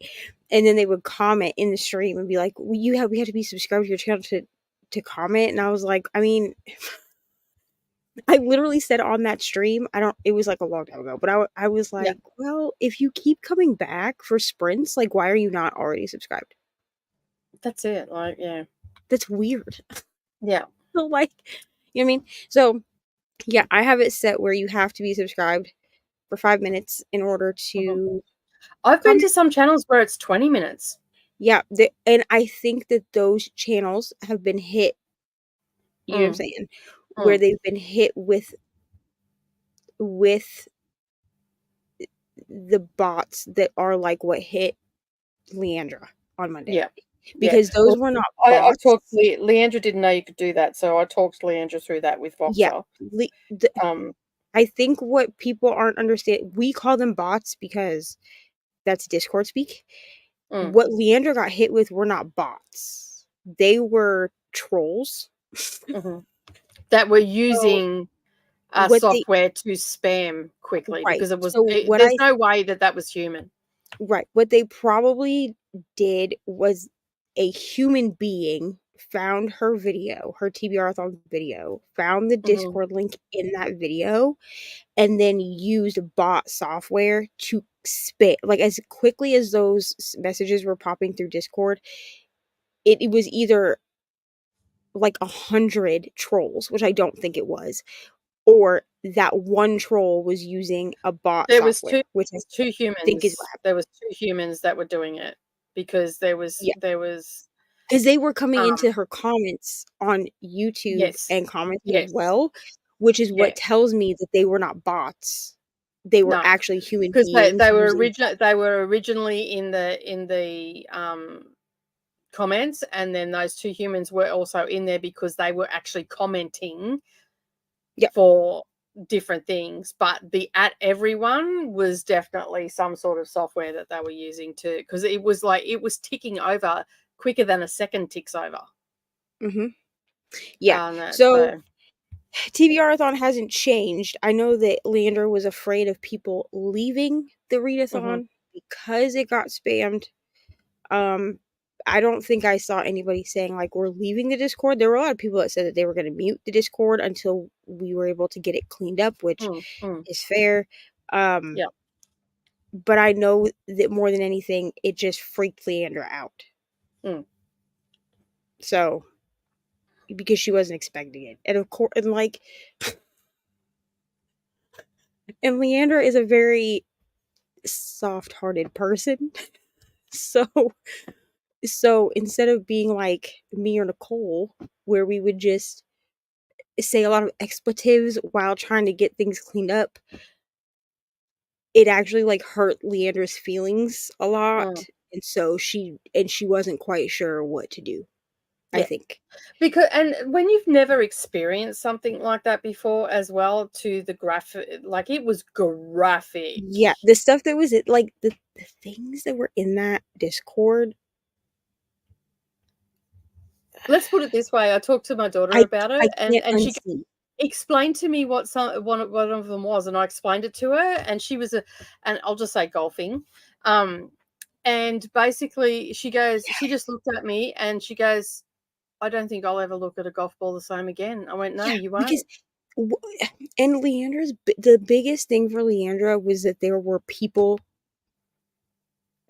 very racially hurtful things that were said in there during that time. There were also a lot of images that were posted that should not even be seen by me, and I'm 32, but should definitely never be seen by anyone underage. And we do have underage people participating in TBR-a-thon, and we love them, but we have 16-year-olds that are participating in TBR-a-thon. And so for Leandra, so let's just get that straight before anybody freaked out. They are of age to be on the social platforms. They are just under 18, so they're not supposed to see that graphic content. They're over the age of 13, so they can be participating. They can be on Discord. They can be on YouTube. But they are not 18 years old, so they're not adults. And Leandra wants TBR-a-thon to be open to anyone that's over the age of 13 to be able to participate, which is why she set up her readathon the way she did. She didn't use anything that was explicitly adult content or anything like that. So when the Discord got spammed, there was a lot of stuff in there. Stuff I didn't even think was humanly possible. Let's just put it that way. A lot of us mods were like making jokes about it, like after it was over, because that's just because the mods in there are like me, Nicole, Vanessa, or Dr. B, Yep. Brianna, Margaret. That's how we cope. All the people that don't have a filter. Like we're all. I mean, Vanessa probably has more of a filter than the rest of us.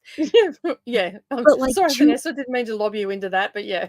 Like a couple of days ago, there was a joke. Maybe yesterday, there was a joke made. In a group chat that we have for Sprinting with Margaret, about SpongeBob, which if you didn't see what happened in the Discord, you won't understand that reference at all. But like, we all, like, that's how we cope with trauma. We all make jokes. And so there was a lot of joking happening afterwards. But Leandra was freaked out because she was like, she told me, she said, I didn't know what to do. I didn't know how to get rid of anything. She was like, it was happening too fast and I'm only one person, which is why, like, I felt bad. So apparently both of our phones were on some form of do not disturb. She had her phone on do not disturb for working, and I had my phone growing a freaking tree so I could be productive. I know, I'm ringing you going, bro. Look up. Oh, I tried to call Leandra because I was like, she wasn't seeing my messages, and I was like, I need her to add me as a mod, and then I just put it in the chat or whatever on the Sprint. Yeah. But yeah, people were trying to call me, people were texting me, like, I killed my tree. Okay, my tree was sacrificed. And by the time that I sacrificed the tree, I had 25 messages because I had messages from Jess, I had messages from Brie, I had messages from Margaret, I had messages on multiple platforms from Nicole, like everything. And then she finally got me all of us added as admins, and mods, and we just started like deleting things. The only thing I'm gonna say for future reference to anyone that did see it, do not interact with the trolls in the Discord. It makes it much more difficult for us to get rid of what's happening. Yeah. If people are sorry, did I not put if it back people on the TV? are saying things, I didn't put it back on the TV because I was watching Big Bang. I'm sorry. Where are you going? Okay, hang on a sec. Keep talking amongst. Yeah. So there were people in the Discord that were saying things like, why are you here? Don't you have anything better to do? They don't. Okay, they don't. But if you are interacting with them, they'll continue to spam the Discord because they're getting a reaction more than us just blocking and banning and deleting. So I will say that if you're ever in a Discord where something like that's happening again, don't interact with the trolls, whether they're bots or whether they're trolls, because they will just keep spamming as long as they're getting an actual reaction from everybody. And then that makes it harder for mods or whoever is trying to get rid of things to delete everything out, because that's what we were trying to do, was we were trying to ban and delete all of the content so that nobody could see it. So that's my only piece of advice. Just don't interact, just let us deal with it and it'll be over. Because then they came into the comments on YouTube and we got rid of them here too. So like yeah. So, and then I've changed my settings and stuff like that, and I've made a heap of mods in my Discord, and I really didn't give anybody a choice. You were all sleeping. What could I do? I had to make some. Well, here's the thing. I made a bunch of mods in the now ex besties book club Discord, and no one got a choice. Okay, everyone that got made a mod, it was just a mod. I'm sorry. I mean, if somebody comes back and tells me they don't want to be a mod, like, I'll remove them. Except Nicole. Nicole doesn't have a choice. Yeah, I got told in mine. I put up a nice little blurb and said, this is what's happened. This is why I'm doing it. Rah, rah, rah. If you don't want to be, just let me know. And if you want me to be a mod in your Discord, I'm happy to do that. And then I get from Neva, you didn't have a choice. Yeah, I had already made Nicole mod, and her choice was vetoed. Sorry. I didn't get a choice. Forgive me. It's all good. It's all good. I mean, it's not hard. It's just if you see something, and it's good to have moderators. If you do have a Discord, it's good to have moderators that are over the globe. So if you can have some that are in the UK area, the European area, some in the US, some in the Southern Hemisphere, you're going to cover all angles, because a lot of the time, especially with readathons and stuff like that, a lot of the time it's the Northern Hemisphere that are making comments and all the rest of it while we're sleeping. And I wake up, if I'm a co-host, I wake up to sometimes over 100 notifications. I need a lot happens while I'm sleeping. I need to go back through my YouTube mods, because I know that in my early days of YouTube, I made a bunch of mods of people that they're still subscribed, but they don't interact with my channel enough to really be helpful as mods. But it's kind of like I said, I do try to add anyone that's been on sprints with me more than once. Usually what I do is more than twice, because somebody could be a one-off, I guess. But like anyone that sprints with me more than twice that could theoretically come back on sprints with me, whether for a readathon or for 24-hour sprints or just a sprint, they get made a mod. Now, if at any point they see that their name is blue on my YouTube channel and they say, hey, bro, love you, but don't want to be a mod, except Nicole, because she doesn't have a choice, I would remove them. What's going on? What happened to me being able to choose? It's fine. I mean, it's not hard to be a mod. It's just to play. It's just to keep things safe. Like I've got a couple of subscribers, also mods as well, as well as people that that subscribe, like that are frequent people that are here all the time in live sprints and all that sort of stuff. So it's good to have a couple of just general viewers, basically, that are somewhat become friends anyway. They don't necessarily have a YouTube channel or anything like that. So there's a few that I've added, and then there's all the people that I usually sprint with or I have a lot to do with in readathons and stuff like that. And you know, obviously you've got to make sure that you can trust the people that you add and all that sort of stuff. And I feel like people that come here every week, I mean, some of you are all coming here three times a week, so I'm pretty safe in saying that it's okay to have them as mods and stuff like that. So yeah. But it was pretty scary what happened. Like if you've never experienced anything like that, like it's so overwhelming and so like smack you in the face. I don't know why. I was okay. I was a little bit anxious in trying to help her get cleaned up. But I was okay until she came on camera and started crying, bro. I could not handle it. When she came on, and then I was like, and I didn't say, like, please don't cry, like, out of, like, ew, Leandra, why would you cry? But, like, because I knew that if she started crying, because the thing is, I looked down, and then I looked back up at the computer, and in that 2 seconds, her whole face had fallen, and I was like, oh, no. We're gonna be crying together on the internet. Because then she started crying, and then I started crying. I'm like one of those, you know, like people that, like, if they see somebody throw up, they throw up. I'm like that, but with crying. Yeah, I don't cry until someone's crying, or if I'm really traumatized, or not traumatized, if I'm super upset and I've been through an ordeal, like when my granddaughter went back to live with her mum after living here for 5 years and having no contact with her mum, and then all of a sudden she was back at her mum's place. It sort of happened overnight. I was the one that had to leave Mia behind. No one else was with me, and then everybody here was pissed at me. And I'm like, you know what? I'm hurting too, but no one cared about that. And then my friend got on for a live stream like I had today. And she said, are you okay? Yeah, I'll be back. I lost it. And then she's like, oh, I'm like, I just put my hand up to stop her from talking because I was about to lose it completely. I just turned the camera off. I went and cried, reapplied my makeup, came back and went, right, please don't ask me how I am because I'm fine. Yeah.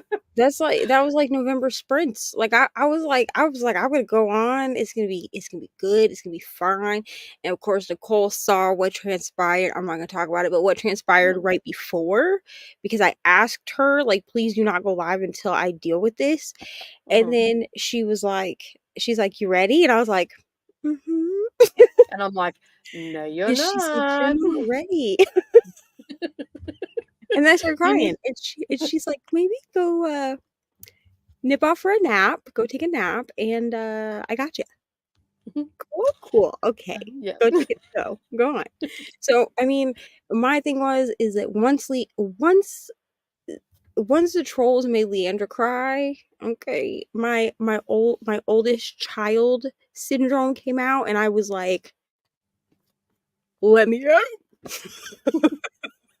I did say, you know, that reel I sent to you. I need these people in my with Ben Yeah. Affleck. That I sent that sent that to Leandra, and I went, "This is what we need. And that these are the sort of people that we Because want." I was like, I think I texted ML, and I was like, "Bro, like, if these were real people, I would be fighting them right now, and I don't even fight." Yeah, so no one hurts Leandra and gets away with it. Absolutely not. Bring in the pitchfork, the hoe. Like, of all the people, you know what I'm saying? No. Yeah, I know. Like they definitely were just assholes. But yeah, it's good. Like I also sent a message to her through Voxer, and she sent one back. She goes, "I'm sorry, I'm sniffling," and I'm like, I pressed the walkie-talkie thing back. I'm like, "Oh, sweetie, it's okay. You can be snotty anytime you want when you want to talk to me." I'm like, "Oh, hang on a minute. Sorry, the mum just come out of me." Yeah. Well, Because I was calling her sweetie. she said her dad had called, Mm, and me, because I make jokes, I said, "Well, just let your dad know that we all cry at least once on the internet. yeah. It's like a rite of passage." Well, after my granddaughter went back, I tried to do a floss tube. That was a big mistake Oh no. because no, that was a big mistake. That video's still up. I don't care. I don't care, and because my husband was also going to walk out on me as well. So because of it, or because but anyway, that's a story for another day. We didn't end up separating, obviously, but yeah. I mean, it was a very traumatic time for all of us. And he told me that he was leaving, and I'm standing in the driveway and went, "I'm sorry, that's not acceptable. I don't accept these premises that you're putting forward. Sorry, that's not happening." So sorry, but I don't accept that decision. No, and Veto. I just said to him, I said, "Excuse me, I put my whole life on hold to raise the children and all the rest of it, and now you're going to bail on me? I don't think so. This is not happening." And he just looked at me. I don't know what to say to that. So yeah, he never left. Needless to say. Thanks for the sprints, Nicole and Neva. I'm going to head off now so I can finish the rest of Viciously Yours. Have a good night and see you on 24-hour sprints tomorrow. Awesome. I remember seeing the movie Chopper about him. Eric Bana played him, if I remember correctly. Yes, you do remember correctly, and he played him very well. Chrissy is from New South Wales. I love Wollongong. Spent lots of time staying with friends at Fig Tree when I was younger. Yeah. You remember, Warrawong, if you know, well, Fig Tree. So, the Lake Illawarra, and it had the boat club there. And, the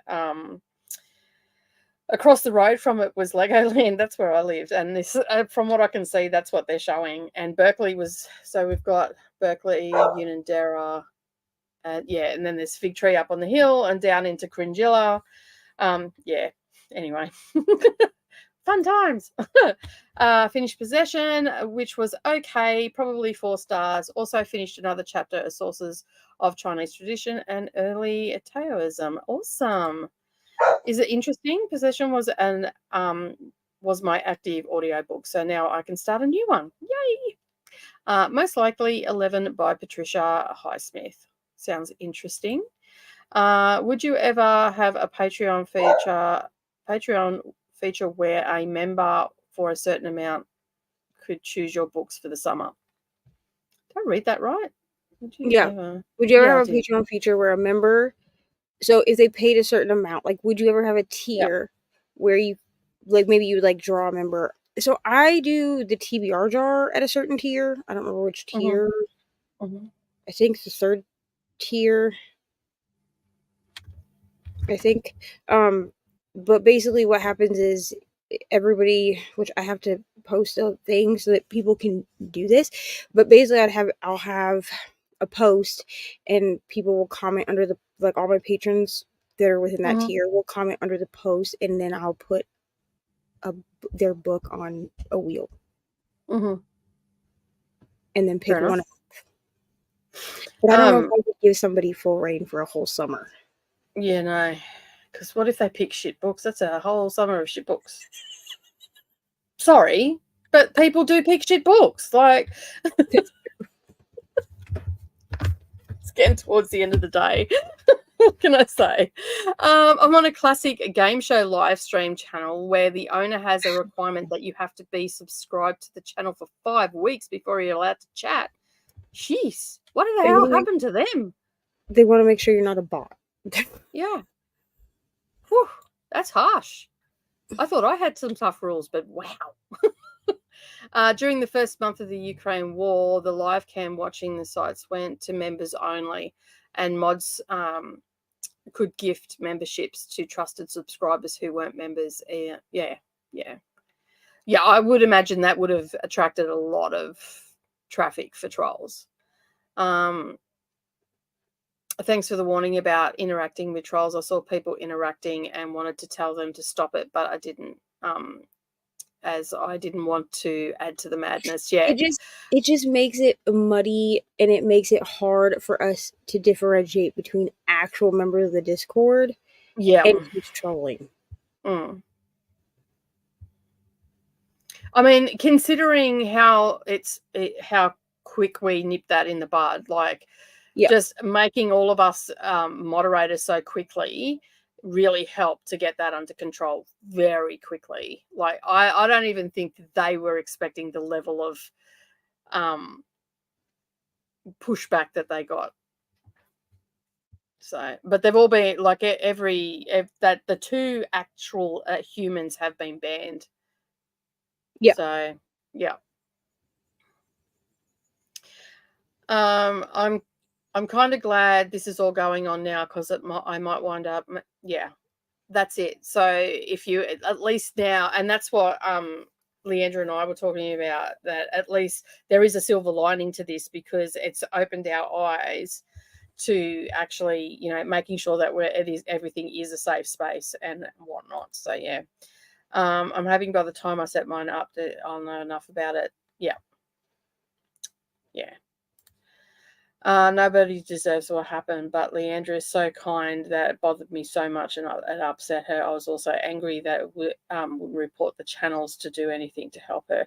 See, the problem is you can report the people that were in the thing, but you can't report channels. Like, but they can. YouTube can link the people to where they're at, and it wasn't necessarily a channel. It was just people.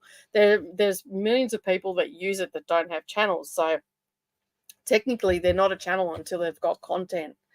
So I tried to distract a small bit with a repeat of my pickup line.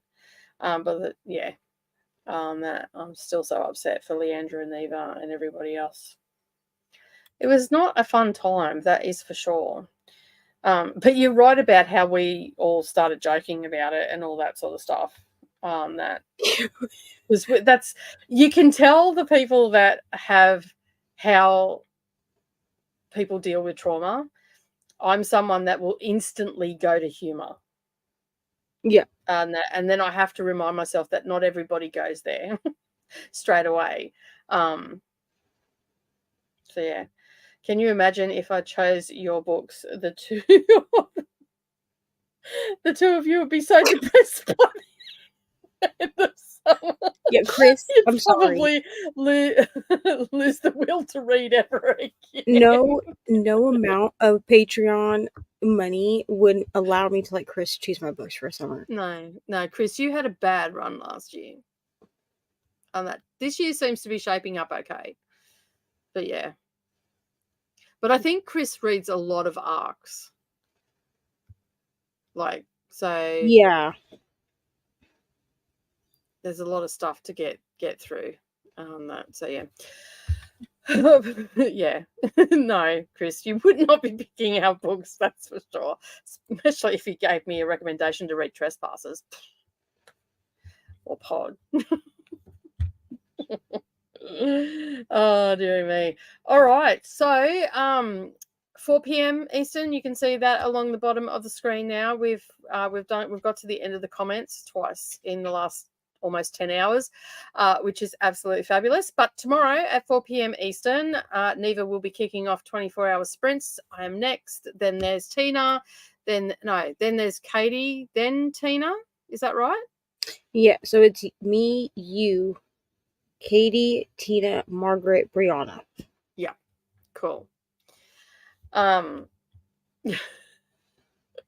It's going to be fun. If I do set up a Discord, it will be mine and not Dewey's only. Yeah, fair enough. So I may be inviting anybody from this community who's willing to be a mod on the server. I'm happy to do a mod. Just let me know. In case you didn't notice, I've also made you a moderator of the channel as well, Jamie. So, yeah, not a problem. Coda heard me mention Pod, obviously, and yeah, can't wait to read Pod with you whenever that is, Neva. So yeah, that's going to be fun. I'll be there. It's in trash book out. We're doing it in September. Yeah, because we're going to wait for. Well, didn't Coda say he has to get to 100 books first, so it might be sooner than that. Yeah, we're planning for September to give him plenty of time. Yeah. But I already bought the books, so.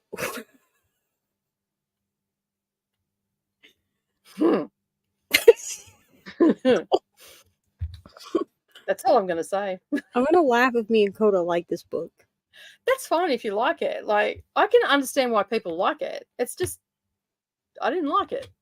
Like, dolphins, it destroyed my love of dolphins, okay? Like, I noticed that Shannon keeps trying to get people to join the pod read along in all the streams. No, she's like the pod push-up of the community. She's pushing this book on everybody. She asked Leandra if Leandra was going to read Pod, and Leandra was like, yeah, maybe. And I was like, the more the merrier. And then I was on with Brooklyn the other night, and she was like, Brooklyn, are you going to read Pod? Yeah, I did see that. I popped in. I'm just like, oh my God. I'm going to be the one sitting out here by myself, and yous are all going to love the book.